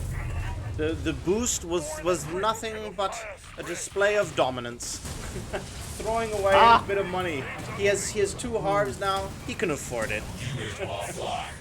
You know what? In that case, I love it. Yeah, he's not. He could have built a Predator and then, stopped the onslaught of flamers and wheels, which were getting through the sniper missile. But he knew he was getting stalled because, for the most part, the game was being stalled, and he knew he was just going to do double harv and bring out the tech, which would then take care of everything. Right, that is a really good point you make about the fact that Sourpuss was stalling that missile for quite a long time, and Terran didn't really do anything to change that situation. Yes, he did slowly start to inch the wheels over to the far right pad, and yes, of course, he did eventually take the missile, but like you said, Sourpuss did a very good job stalling there, as we're seeing these Zone Troopers come out pretty much only halfway into the second missile. But you know what? That's not what really matters here. Again, it's always about the pads, and these Zone Troopers just looking absolutely dismal, not even going to get over to the far left pad in time, and the tower just cleaning things up. Well, it's a perfect game for Terran as he takes it in 2 missiles to none. Yeah. The game was going the way Sourpuss wanted. It was being delayed. He had his 2 halves. He had the tech, but the tech wasn't the right tech. He had the Titan in there, I'm sure, because he was scared of Giga. If he would have had what is that other unit called? Disruptor, that usually accompanies the zones, that would have looked very different. And He should probably, Yep. yeah, but and there's a word the tech players call it's tech temptation, and that's when you have it in your deck, you feel the necessity to play it and build it and get there, even though it might not be the right choice in that game or in that moment. And here he was faring far better with his snipers and missiles. You know, granted, they were getting through. But if he would have built a Predator to protect the snipers instead of just missiles, he would have probably, you know, fared much better. Yep. Yeah, no, I totally agree with you. Like, the zone troopers came out, and part of the problem was his snipers went down so quickly. Like, they went down just as the zone troopers were getting out, so they were kind of left bare. And, of course, the flamers were in a good spot there to chew through them. So that was part of the problem, right? And actually, like you said, it almost seemed like he just had the money, the tech lab was up, and he was able to build it, so it just kind of like pushed the button is almost like a crow seeing a shiny thing, you know? It's like, oh, I gotta push it. Yeah, get the tech out. Kind of like that. But at the same time, like, I think part of the problem was just timing. I think the zone troopers were a decent choice there. It was just he had nothing to protect them at the time. So kind of unfortunate to see that, but well, what can you do? Well, one thing I would like to just say quickly to the people, it is very pleasing to see the donations have come in, and we have increased the prize pool to roughly about $80. So that is absolutely fantastic. I want to say thank you to all you lovely people for sticking around and for supporting it. That's wonderful. The players will surely enjoy that, and make the games for a more exciting event for you. So well done. Great job. All right. So then I think we're going to move on to game number 2 here. Quasar taking that first game quite dominantly. Sourpuss licking his wounds a little bit. He's going to go on to Orbit. A big change up here. Will it work out for him? I don't know. We're going to find out. I'd like to throw out a specific shout out to Punisher from Baguette and from TT and Anonymous, who bought us beers. Thank you. The Legion team. Beer pleases His Excellence, for he likes to get shit-faced. Oh, yes. And his Jester as well. Well, sometimes. Mostly me, okay? We'll talk about that later. As you wish, my lord. Okay, well, as this game has been spinning around in circles, the map is aptly named. Let's jump into it, Kenny. Hit the button, do the thing, whatever it is. Yes, that. Thank you. All right, here we go. Sourpuss, changing things dramatically, going with McNeil. The McNeil. That almost sounds like McDonald's. Is that a thing? Yes, and almost like a budget version of Jackson in some ways, as it almost accomplishes the same effect, but kind of interesting. We'll see how he decides to make use of it here. He's going to play Razor Borka with it, and then we see Terran playing, well, pretty much Shock Tank with no missiles. Yeah. I think Sourpuss is doing a subtle flex here with McNeil. He's trying to make it work. that definitely. It does seem that way, yes. Just like he's tried to make Rhino work in those previous tournaments, remember? Yes. How Sourpuss told us the many tales of the venerable Rhino and just how crappy it really was, Sourpuss. You lied to us. It is not that good. It never was. He tries to make bad units work, which is commendable, I suppose. If he wasn't doing it for vain reasons. Absolutely. Okay, well, of course, it always matters who comes down and plays the pads the best. So, this Razorback coming out. He's got the missiles on the far right. Razorback can hold that middle pad, but the boosted Pitbull coming in from behind. No trap so far from McNeil. Doesn't look like it's going to do anything. This boosted Pitbull making short work of that Razorback, clearing it out in very quick fashion. And now he's getting a pretty good spot here. Of course, he does have those dogs to hold that Hex. And now he's going to try and move his shocks up. And it looks pretty good here for Terran, but he does have to contest the second Razorback. And the missiles now clearing up that Pitbull means that he might be a little bit out of position here. But he does get that second Pitbull in place. We've got the trap coming down, slowing down the Pitbull just long enough, but doesn't matter. He's not on the pads. Terran is, and that gives him missile number 1. Wow. That was an intense play there, and then with the McNeil, it actually made a difference. Very awesome to see. Very well played by both sides. Very close. It is the Shock Razorback missile combo of yesteryear once again. Pretty much. And the one thing that Sourpuss does really well with the Razorback is the way that he moves it over top of the missiles. If you watch him carefully, you'll see what he does. He doesn't go side to side, he goes back and forth. and Yes. that allows it to get out of the hex range of the firing unit just in time, so that way the shot lands on the missiles instead of the Razorback. Now, of course, in that scenario, there were 2 pit bulls doubled up, and of course, you could not get it out of the way in time, but you do see a little bit of that brilliance taking place here.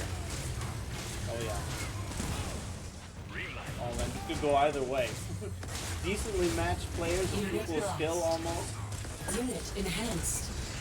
The thing I would say is I think they've forgotten that there's another part of the map to play this on. Like, Yeah. come on now, we have another part of the map here, please. All right, well, now they're finally moving towards the bottom. We see the drone form coming on the far left. The shock troopers are going to make short work of those missile troopers and get onto the pad. Pitbull should hold long enough against the lasers for the missiles, and that should be missile number 2. Lost. All right, there it is. Quasar winning 2 in a row now. Sourpuss looking mighty weak here. Wow. Impressive. And he had Hammerhead up his sleeve as well and didn't need it. Didn't need it. That's just how strong this young man is. Quasar, he is quite an impressive young lad, I must admit. Yes, making his indeed. way as a king here. In fact, it's quite odd, but, you know, in these times, it was normal for people of his age to be kings. So, you know, these things do happen, in case you're wondering.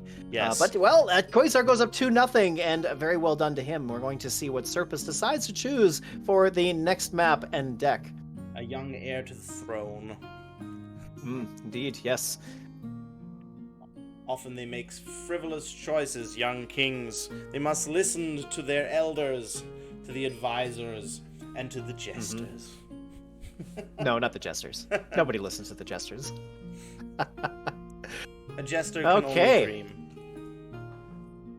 Well, it's been a really wonderful tournament so far. I have to give a quick shout out here to Pontiki.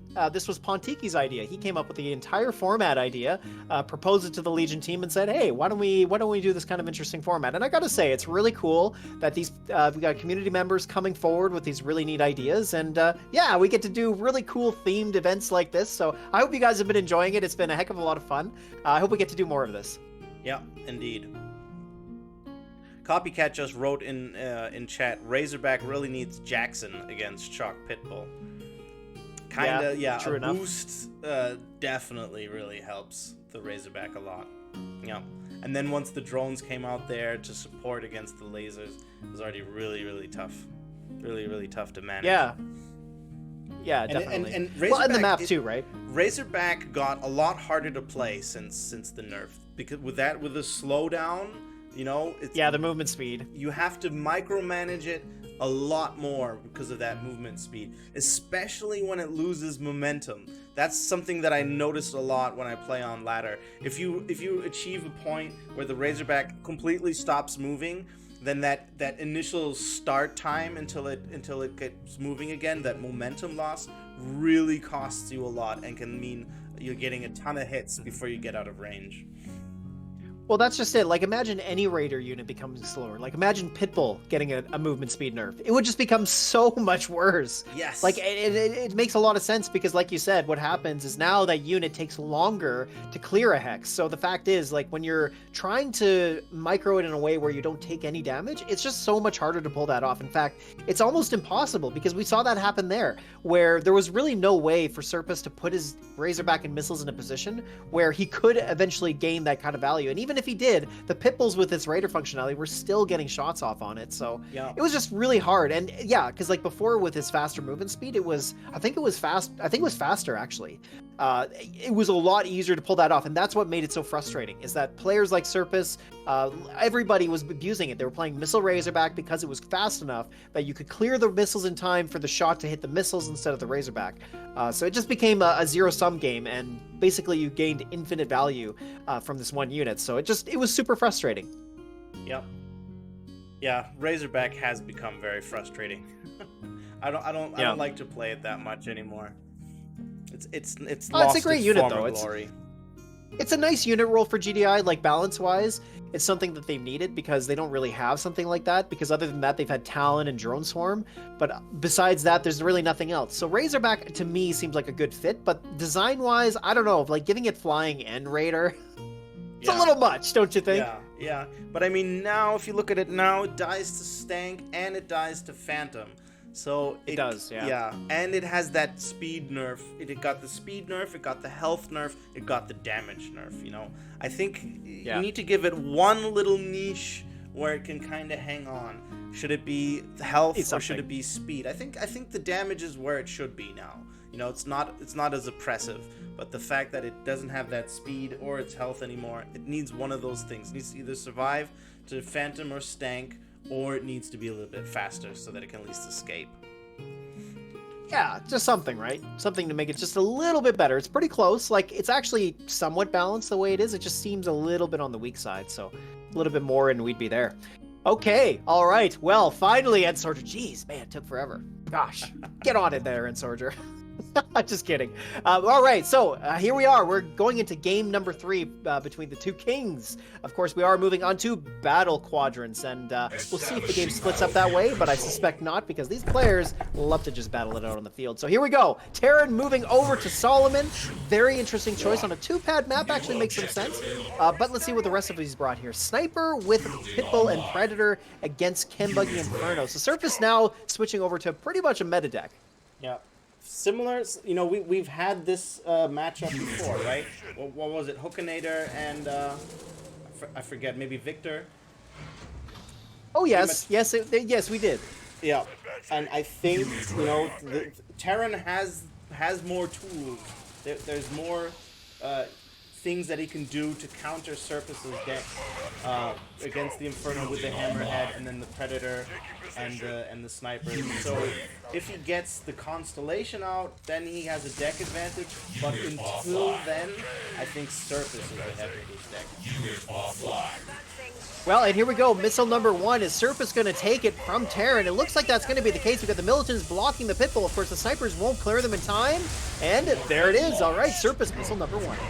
Yeah, and you know, as I said, it takes a little bit until the power ramps up for Terran, because he needs all those units. He needs the Predator, and he needs eventually the Hammerhead. But if Sourpuss now keeps up the pressure and gets particles and starts spamming Infernos, Terran just might never get there. Ooh, yep, just as you said, he got the Harvester kill, and the first thing he buys it with is going to be the Inferno, and here it comes. Of course, he's going to try and target both the Predator and the Snipers, and he does get it.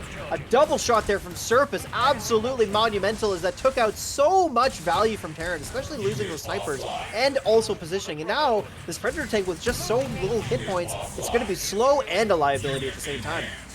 Yeah. I think, yeah, it's so much easier for the Nod player to get online, and they have such an early game advantage. Oh, speaking of advantage, we see that PopCap eaten up by those bikes targeting the Harvester. Is he going to pull him back? Looks like he's just going to clear the Harvester first, because the missile is stalled, so he's got time on the clock. Now he's going to move those bikes down, trying to contest the bottom pad. Of course, we've got the Snipers there, but here comes an Inferno, a second one. Going to get a double shot. Oh, both those Pitbulls, of course, they were low hit points, so not as huge of a loss as it looks, but still, losing them in their positioning is going to be a big deal. But having said that, here we go. Sourpuss now going to make a push here onto the pad. The Chembuggy being an absolute problem, is he doesn't have anything to really contest it very well. This Chembuggy is going to get lots of damage against the Snipers there. Also, the Pitbull as well. That's really all he's got at the moment to contest it. He doesn't have any money. He's lost that Harvester, and his economy is down in the toilet. And now, here we go. Is he going to get rid of that Inferno? And he does! Oh, that Hammerhead being a huge MVP, and with his high hit points, actually might be enough to hold that pad, but unfortunate, as he did let the lasers go on there. So now it looked like it's just going to be Sourpuss's missile. And, well, it is only being a matter of time here, but almost there. A bit of a flip, but doesn't matter. Sourpuss, with those lasers on the far left pad and the lasers on the far right, really just took it for him. Yeah.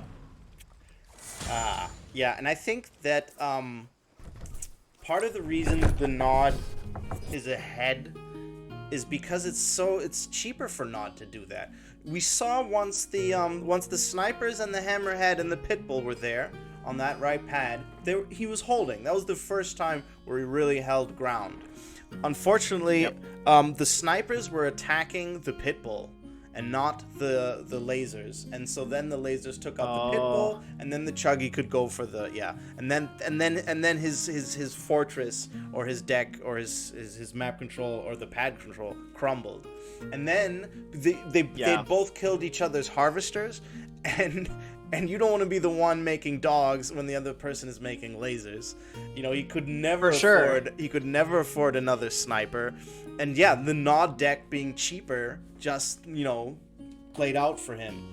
If Terran would have been making more money, have gotten another Harv kill and not Sourpuss, then I think Terran would have taken over. The GDI deck is more powerful if it gets the money, if it gets the units, but because Sourpuss had the harvester pressure, and because the deck is cheaper, and because he plays it well, it never gets there. So I think maybe, you know, maybe at the end of the day, although the deck can counter it better, it just never comes to fruition. So you should probably not try to count. I hate to say it, you should probably not try to counter the Nod deck and maybe just mirror it. That is an option. Actually, like back in the Razorback meta, that's what people did, is they just played Razorback against Razorback, because that's what you had to do, right? Like sometimes, if you can't beat him, join him. Exactly. And so maybe that's the case here. Exactly. The other problem was that map, right? Like battle quadrants with that with the missile silo in the middle, the two rocks close to the spawn points really does make it tough for a deck like the one that Quasar brought with Predator Tank, right? Because he needed Predator to take down the Chem Buggy, but then he also had to rely really heavily on snipers to take down missiles or lasers, and that's really what played out at the very end there, as you said. Like the problem was he just had no way of dealing with the lasers quickly enough, and that's what was left on the pads at the end, as you saw. 2 lasers on the left, 2 lasers on the right, and that's all that we needed. So. Yeah. Just a weird deck, I think, from Quasar. I don't think he was anticipating the way that map was going to play out, because I don't think you'd want to have something like Predator. Like, I do think if you're going to play GDI, you want something like Mohawk, potentially, or even Jump Jets might have been a better choice, just for something to get to the pads and to shut down those bikes a little bit faster. That said, though, I think the Chem Buggy was still going to be a big problem either way. Yeah. It's also easier to play, the Nod variant. You have to be so careful with those snipers all the time. They require so much focus and so much micro, and whereas the Inferno goes in and then chills out for a little bit, it's so much easier to play the Nod deck as well. Totally. Yep. I've been trying. I've been trying that on ladder. This past week, whenever I would play against Blade late at night, he would always play the Nod deck, and I would try and play the GDI deck, and he would crush me every time. It doesn't work. We're really I think at that point where the GDI counter is not worth it. Can't beat him, join him. Exactly. Yeah. Well, let's get game number 4 underway, Kenny. Hit the button thing, you know, the whatever it is. Yeah, that thing. There we go. Okay, great. Here we go. Terran versus Sourpuss.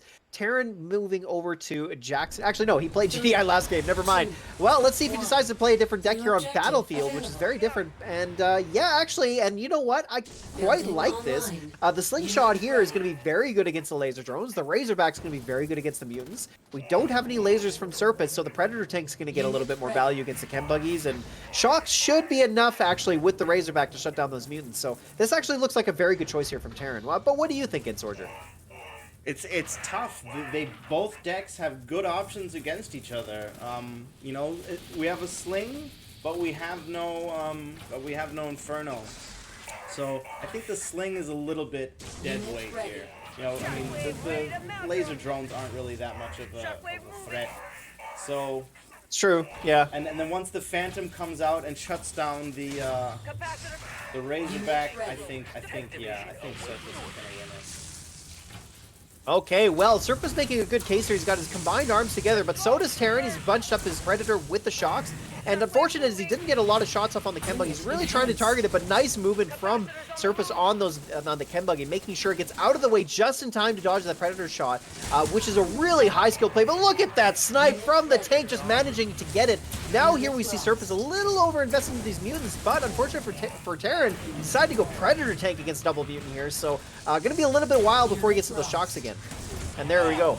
Look at the defense on that Chuggy, keeping the mutants out front until the Chuggy gets in position, protecting him.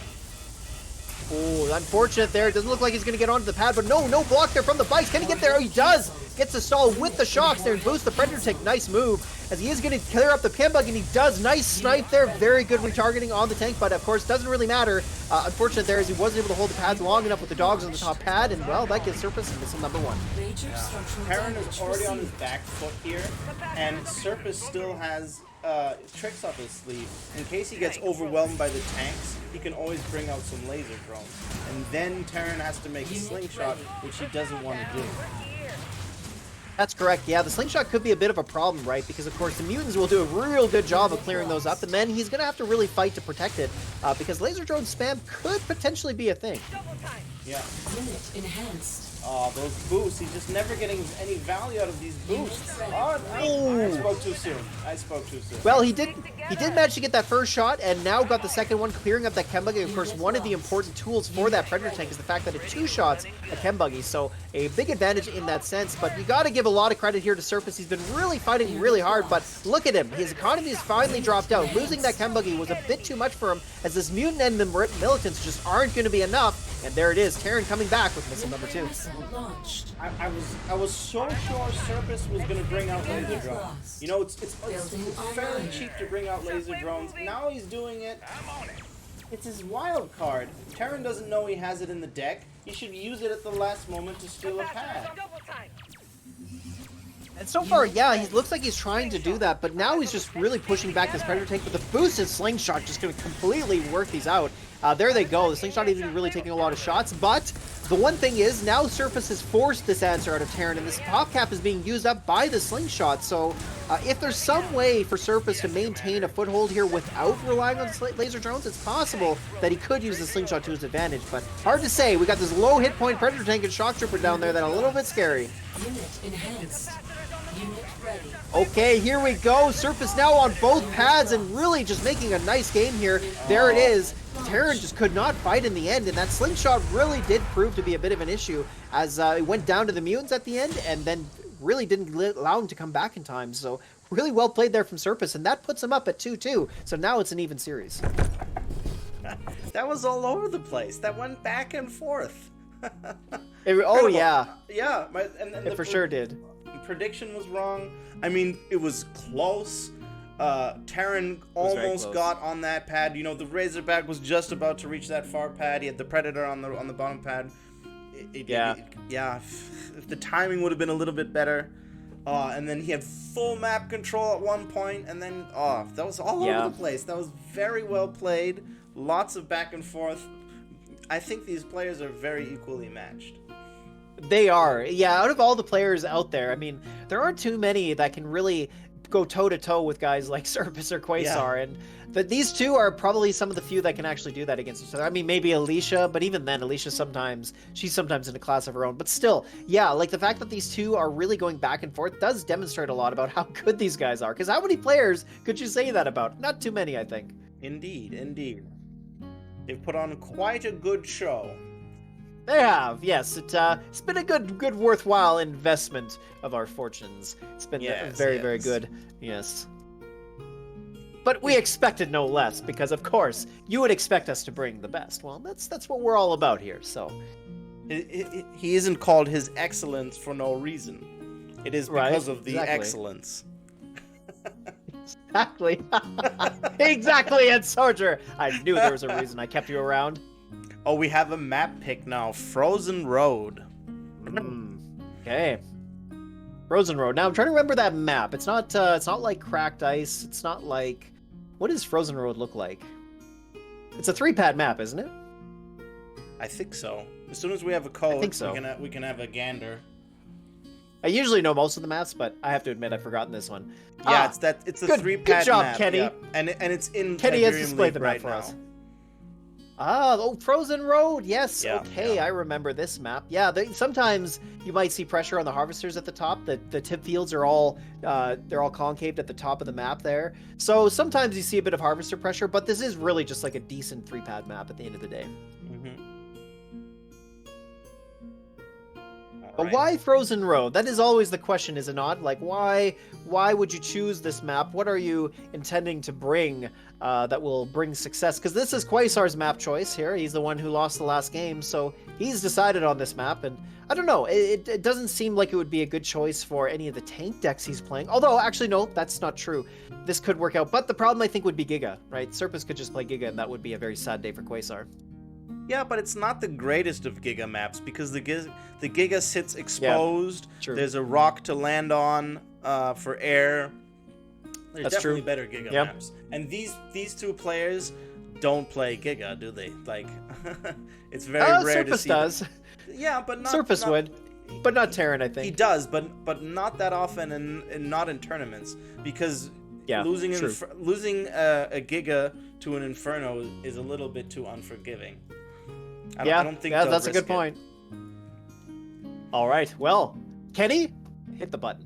Establishing There we go. All right, let's go. And, well, Terran now switching over to Nod. I don't know if he's going to be playing Flamer Tank, but I expect that from him here. We'll see what Sourpuss has also decided to play, but no, actually, wow, it's, you know what? It's just what you were talking about before the match. We got Inferno versus Giga, and of course, the Phantom does do a decent job shoring up the Giga. It really does come down a lot to that, because whoever cancels each other's win condition out is going to win this, obviously, but I gotta say, I think the Stealth Tank is going to have an easier time clearing out the Phantoms and the Inferno, but tell us what your thoughts are. Well, you know, I think this map with the Giga being a little bit in that awkward position, and yeah, the blockers here aren't great, and the rocks, I think, with the Inferno and with the boost, you know, it's so hard to dodge a boosted Inferno coming in and shooting. I think it'll take it. But if Sourpuss gets out the Phantom, if he keeps on the pressure, maybe gets a half kill, and it doesn't come to that, and there's a Phantom flying around, then he has a chance. If there's no Phantom and there's no economy, I'm preparing. Okay, well, we got the lasers on the right, now charging the missile over to Sourpuss, and that Chem Buggy on the middle pad there, the Chem Warrior is trying to get onto the right, but just isn't enough. That Chem Buggy really, truly was a big problem, because Terran didn't really have a quick answer. He had to go to Bikes next, because really he's waiting for his Inferno to clear up those Chem Buggies. So, you know what, you probably would expect Terran to lose that first missile here, but one thing is, he does need extra time on the clock, so that might work out pretty well for Sourpuss. Yeah. And having chems means he's so much stronger against this chem buggy. Chems really also just make the life on the ground that much easier with the Giga and the Chuggy flying around. The big problem, though, is he doesn't have a Raider unit to pair up with it, like Scorpion Tank. Because he's having to use these bikes along with the Chem Warriors, but in order to maintain that extra value, he has to push them out of position all the time.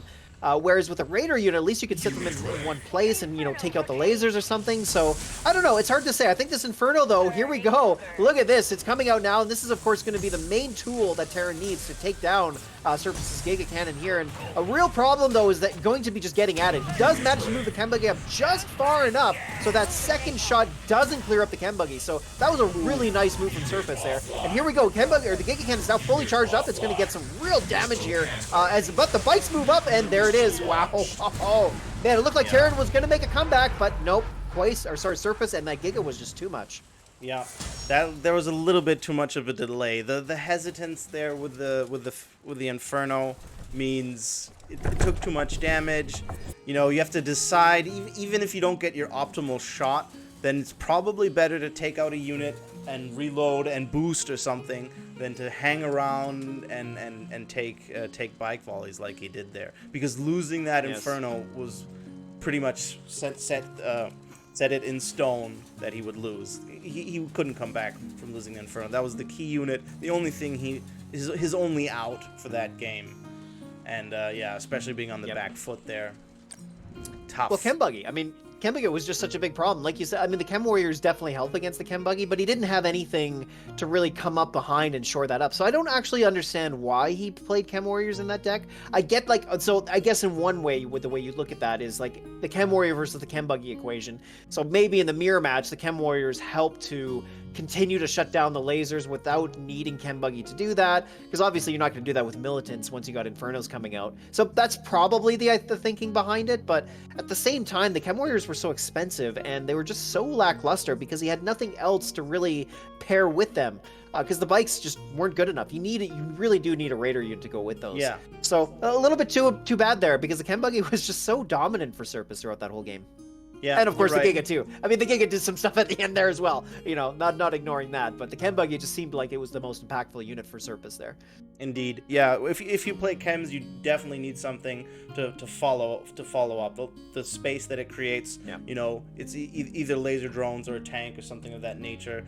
And if your end game plan is Inferno, then chems aren't a great choice because they're so expensive and it takes longer to get there. Yeah. Yeah, that's just how it looked. Because at the beginning of the game, he built the Chem Warriors into lasers, and then we saw Chem Buggy come out. But of course, what he had to follow up with was attack bikes. And the bikes, I mean, Sourpuss is such a micro monster that he's able to protect that Chem Buggy very well, and he did. He made it last pretty much through that entire first missile, and that's pretty much what secured him that missile. So, yeah, I just feel like the game plan there from Quasar wasn't quite fully thought out, but it was close. It was a very close game regardless. Oh, guess what the next map is. Don't look, guess.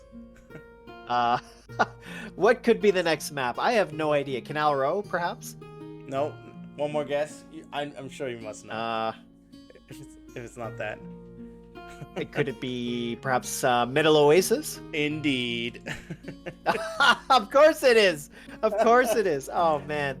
All right, we got our game up. Perfect.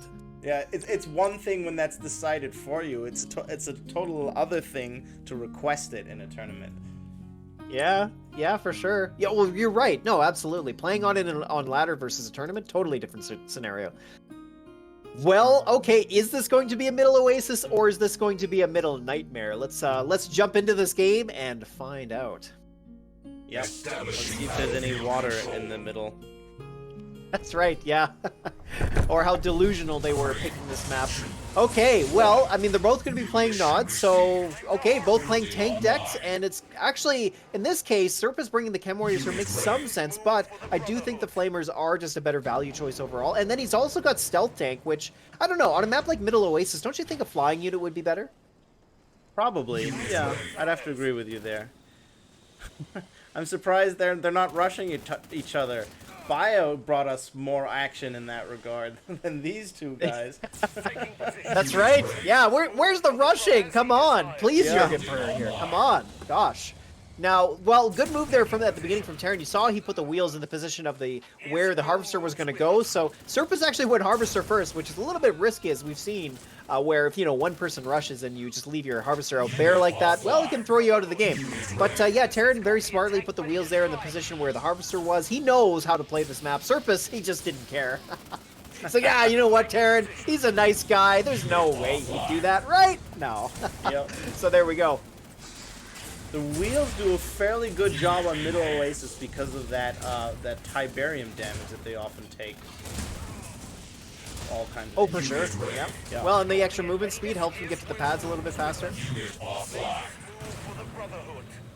Okay, well, Sourpuss here pumping out the lasers, and really it's not looking like either player's got much of an advantage. And a double booster on the tanks, of course. It looks like Sourpuss's tanks would survive. I think that's... Oh, no, actually! Terran lined up that shot just a little bit better, and that allowed him to take down that tank, which I don't think it really would have mattered anyways. Terran just got into the pads first, and that gives him that first missile. Oh man, I can't believe we're having a good old classic tank war in Middle Oasis. They must between know Terran that and they Sourpuss, have too. a duty to please his excellence, else they would not give us this kind of fantastic performance. Exactly, yes. This is very, very nice. In fact, some extra praise may have to be given out after this, some extra favors. As yes, indeed. Well, it looks like Sourpuss came out on top, and Terran bitching out goes to lasers. Wow. Very unfortunate there. Sourpuss, very nice, very nice. Wow. Okay, and now pumping out the Chem Warriors as well. This is going to make those lasers look absolutely terrible. And even against these wheels, the wheels just don't really do enough DPS to clear up the Chem Warriors fast enough. Like, look at that. Even though the Chem Warriors have been taking damage from the wheels there the whole time, they still have all three alive. Finally, it looks like they're going to lose a model, but man, yeah, they got a lot of hit points. Yeah, but I mean, the chems only push it to be more of a tank war, because now Terran has been using lasers to get ahead, and if you cancel that out, now it just comes to who plays the tanks better. But look at this Absolutely. micro through the units, trying to get a lock on, and then get out of range to not take a retaliation shot. It's clear that both of these players have really a lot of experience with the firing range and the lock-on mechanic of the tanks, because they do have a specific timing for how long they will take before they actually lock onto the target and then guarantee a shot. So there is some finesse required in knowing the timing and the finesse of that. So here we go, though. Speaking of that, can he finesse his way onto the pads? We've got the Harvester pulled on there. Really nice play from Sourpuss, as it did make sure that at least he could occupy that Hex. But nice boost! Oh, what a great boost there from Terran, as he's going to secure that pad. But never mind, actually, because of the boost, the tank took extra damage, and that allowed the bike to one-shot it. And now, Sourpuss comes back with missile number 2. Wow, that was a close one. That was very close. Terran got very lucky there, though. That boost, when he went down and fought the tanks on the right pads, that boost, he almost took a double hit. Oh, is that what happened? It was so close. I mean, what a nice play, too, because it allowed him to get back onto the pads, but... Man, the damage just worked out that the tank went down to one tank shot and a full attack bike volley. So, really unfortunate how that played out, but it was a nice play nonetheless. Now he has this. the line. He's just waiting for the units to spawn. Executioner's row right here for Terran. Oh, a surrender! How wonderful! Yes. Oh, very pleasing indeed. Oh, Terran's so wow. dominant. Forces a surrender from Sourpuss. Oh, very Don't good. see that every day, especially not with these players. Not at all, indeed. Yes, that was very nice. Wow. Wow, Quasar, very good. But you know what? I got to give him tons of credit. I mean, the fact was that he just outvalued Sourpuss and pushed him back, and that's what happens on Middle Oasis. That's the thing. The way that map plays out, the middle is so critical because once you gain control of the middle part where the harvesters are, then you just continue to push them back, and then they can't do anything because that rock right by the spawn point creates such a choke point that you really only have a quick way to get to the top part of the map, not the bottom part. So if you don't have flying units in your deck, like, you know, in the case of Sourpuss there, he had to rely heavily on his ground forces. Well, that's what happens. You just see yourself get pushed back into a corner and then you can't recover. So really well done by Terran there. Yeah. Really well done. Fantastic game. But my gut feeling told me that when he built those two chem units, that was a mistake. He had the map control, and then that's when he started to fall behind again. Yeah. Well, this is made for a very exciting series because, as we were saying before, this is a best of 7, and the score right now is 3-3. This could not have been a better or more even match. Like, Emperor Jeffrey is really bringing it today, let me tell you, because, man, not only did the house finish off with 4 points apiece, but here we are going into a best of 7 between the Kings and going into a 3-3 and going to a 7th game. That is absolutely phenomenal. They know the expectations are high. And they fear another taxation. Oh, there's going to be more than taxation. There will also be the beatings, of course. Yeah. Ace game. Wild. This has been a great tournament. Yeah, it's been awesome. Again, just a quick shout out to Pontiki for putting the idea together. Also want to give a big shout out to Viper. Viper, of course, provides all the graphics for our streams, and he put up these great graphics that you're seeing here today. All the lovely theme with the castle wall in the background and all the unique fonts and everything. This is all a product of Viper, so big thank you to him. Because, yeah, you know what? As pretty as Entsorger and I are, we aren't pretty enough to make the stream look great. So Viper's got to help us out, and he's doing that. So thank you to him. Yeah, look at these skills. You need to be at least 6 years old to be able to do this. I had my finest craftsman make this, okay? And it took him about 30 seconds. Like, that's a long time for him, okay? But were you coloring in the lines, Jeffrey? I'm not so sure about that. Well, no, of course not. I don't color in the lines. I pay someone to do that. Okay, we have a map. It's going to be the bullseye. Oh, bullseye! All right. You don't see that map too often. And for those of you not familiar with it, it's the map with the 3 pads are in the center, but then the middle hex is actually unoccupied. So you can do things like you can place a turret in the middle hex between the 3 pads. I don't think you can place a cane tower there, but either way, No, you it can't. You does can't open place- up some different choices. But it's Stromae's Strong Arm's wet dream, that map. It's just the best. Yeah, it totally is. Well, yeah, no, I mean, you can place a turret there, and if you put it at the right time, well, if they have ground units, they're not going to cross over the pads, right? Like, it actually creates a significant choke point. So it is, that's a cool thing about it, is it does open up some different options. So there is a potential here to see some other decks, but, well, it is a tournament as well, and here the Kings are going into their last game, and you know what? Who comes out on top is going to win all the accolades here. And, of course, importantly, the top prize. So yes, there is that on the line. And the approval of His Majesty, of course.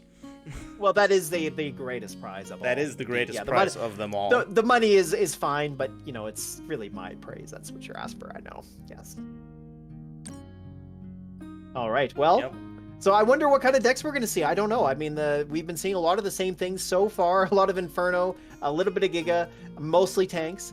but this is a map where maybe that's not the best choice. So I don't know. We'll have to get into the game and find out. So are you ready, Entsorger? Are we ready to kick off the last game of this amazing series? I'm ready. All right, Kenny, you know what to do. All right, there we go. Like a well-oiled machine, Kenny's hit the button and we're ready to start. But buttons the haven't final been game. invented yet. Well, they're like wooden cogs or something. Crack the whip. They look. There are no that's buttons. exactly it. That's right. Spin the wheel. Push. Do the thing. All right, here we go. So Inferno from Sourpuss facing off against Terran with Razorback Predator. I quite like this choice here from Terran. He does have Hammerhead to shut down the Infernos potentially. The Predator tank is actually, I think, could be really important to shut down the stealth tanks and the chem buggy. Because other than that, Sourpuss has to rely heavily on bikes and lasers to shut down those tanks. So I think that could be pretty interesting. Yeah. Sourpuss needs Infernos, whereas Terran only needs Predator Razorback. Predator Razorback would be extremely impressive to everything in Sourpuss decks except the Inferno. Well, speaking of, here comes Predator number 1. Of course, the first of many, I'm sure. This chem buggy, though, is in a pretty good spot. We do see him backing off his own rifleman to make sure that the chem buggy doesn't get extra damage on them. And that's important because he is going to need them as the missile comes to firing. Now we see now on the side of my rifleman coming up from behind. He's got those 2 bottom pads really held down quite well. And there's just not really any way for Sourpuss to contest the pads. So this is going to be missile number 1 for Quasar. Very well done there to go get that bottom pad. Getting the bottom 2 pads means this Chuggy can't micro through the bullseye to do any to put down a cloud or anything. It's so easy for Terran to defend. Right, yeah, he was completely blocking both routes there, and that is exactly why you saw the chem buggy not make a push onto the bottom pads. Because it almost looked like Sourpuss just wasn't going to do anything, like he'd almost given up. But no, it's exactly as you said, Entsorger. He was just blocking the route, so that way the chem buggy had nowhere to go. Yeah, and now he has this impressive combo out. And then what Sourpuss has to do is somehow crack the Predators with an Inferno so that the Chuggy can do something. But because it's only 2 hits for a Chuggy with a Predator, yeah, okay, there's the Inferno coming, but I think, it might be too late. Maybe not. Well, here we go. The Inferno with the boost getting at the Predator. It won't finish it off. It'll do most of its HP. About does 2,000 damage out of a total of 2,800. So that Predator does live with a few more shots. And now the attack bikes, it looks like they're going to finish it off. And they do. So the attack bikes plus the Inferno will be enough to finish off those Predators. It just depends. Can Sourpuss make that happen? And here we go. Got the boosted Pitbull coming down below. We got the swap from the bikes and the Inferno. Nice play there from Sourpuss. And that is going to give him missile number 2. Yeah. There you go. Fucking nod, man. Flexing its muscles as soon as the Inferno comes out. What Terran had to do there was concede the missile, and then with the Chuggy down, he can make cheap lasers and micro the pitbulls through him, which is what he's doing now. He needed to transition to that a little bit sooner when the only thing Sourpuss had was bikes and Inferno. Because now he's slowly getting back on his feet. Now he can really come back with this combo.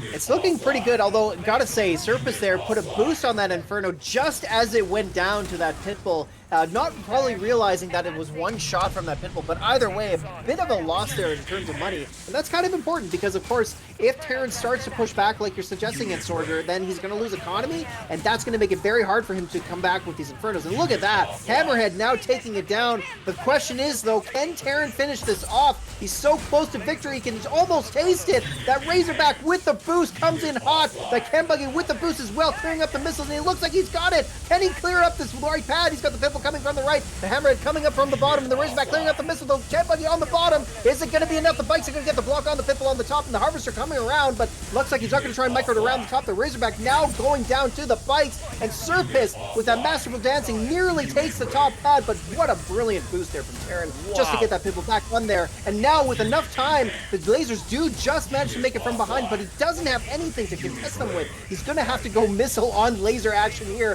which is just going to hold the missile just for a little bit longer. And look at this, the Rifleman coming in, now get the defender's advantage against the militants, as he didn't retarget them quite fast enough, but now he's got the 2v1, so he should win that. All he needs to do is push up, but of course could not quite get there. And look at this absolutely amazing missile, folks. This is what this is all about. We're going to game 7, and the final missile just couldn't be better spent like this. And now with Sourpuss finally all 3 pads, he's looking pretty good. There it is. Your victor for today, Sourpuss, the king of the house, manages to take it after an absolutely amazing even-keeled series. Couldn't be any better, and Sourpuss just manages to come out with a sliver of health on top, and there it is, your victor for today. Woo! Oh man, what a series! I'm speechless, man. I was holding on to my seat like that. Like being a Rivals player myself, I could, I was sweating with them. I was just as sweaty to watch as it was to play. I bet. That was extremely intense, very well played, absolutely phenomenal game. And then the Bullseye was also a phenomenal map to watch it on.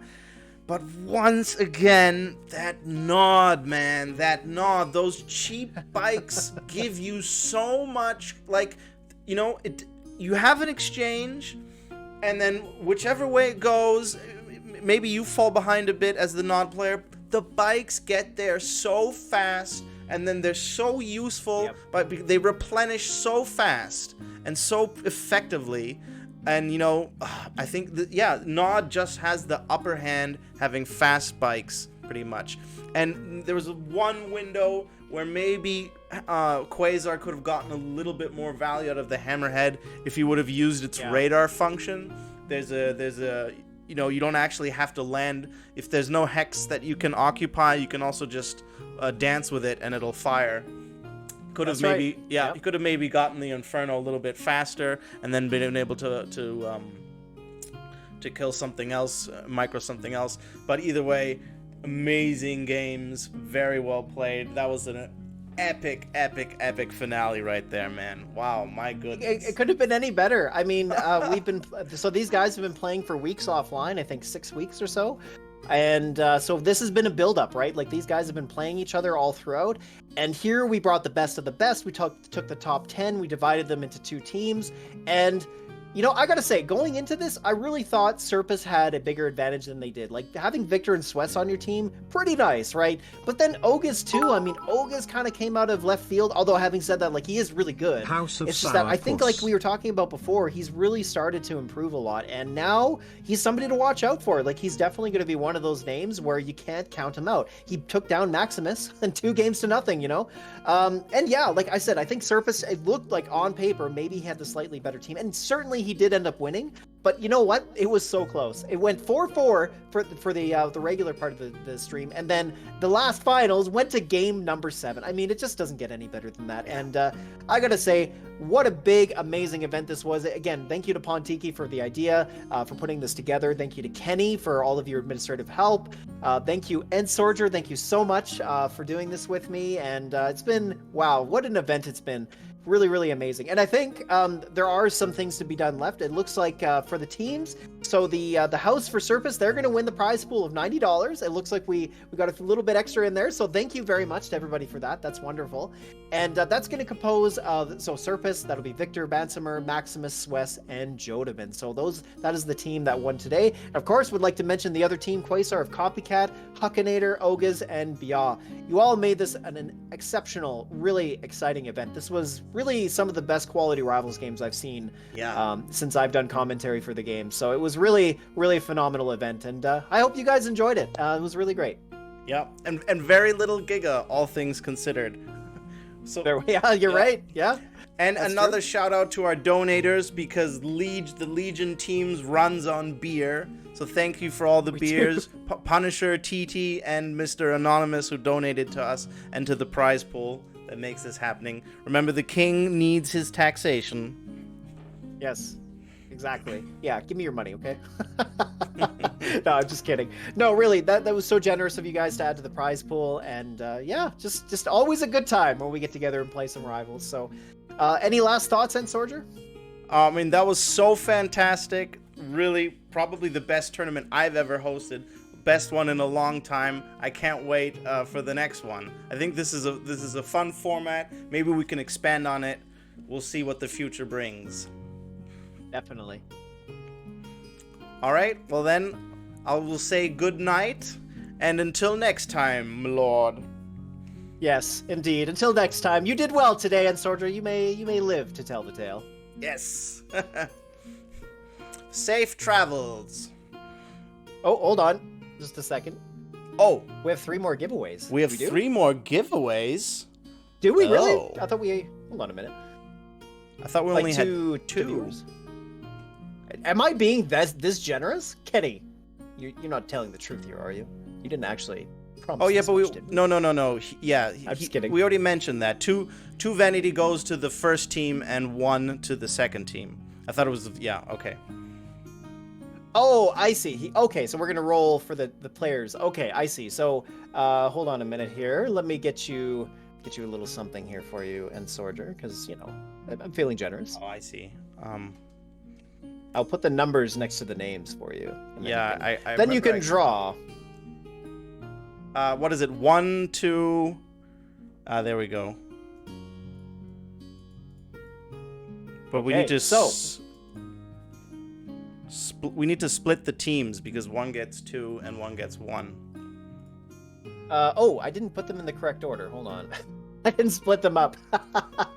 Well, actually, so... Oh, yeah, you're right. We do need to split them up. You're correct. Okay, so let's do that. It was... Where are the team names here? Bear with us, folks. We're just going to finish off the last vanity prizes for the players, of course. Okay, we they, have it. They did, So, they did well enough to earn it. All right, so we'll do there a we go. 1 out of 5.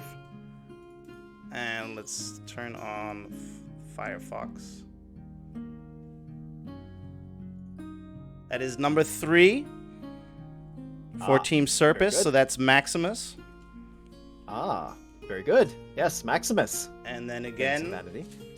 okay, that got 3 again. I assume we don't have double, so I'll click it a 3rd time. And that gives us a 5, which is Jodabin.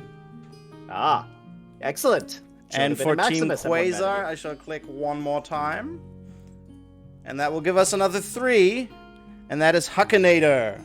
Ah, congratulations, Huckinator. Not only a good player, but a good vanity winner as well. Well done.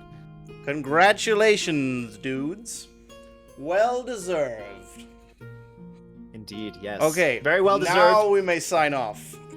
To our well-deserved There we go. rest, we shall retreat to our quarters. Shall I accompany you and do dances and fan you and tell jokes, Sir Geoffrey? Of course, yes. The usual. Off we go then. Cheerio. All right. Very good, yes.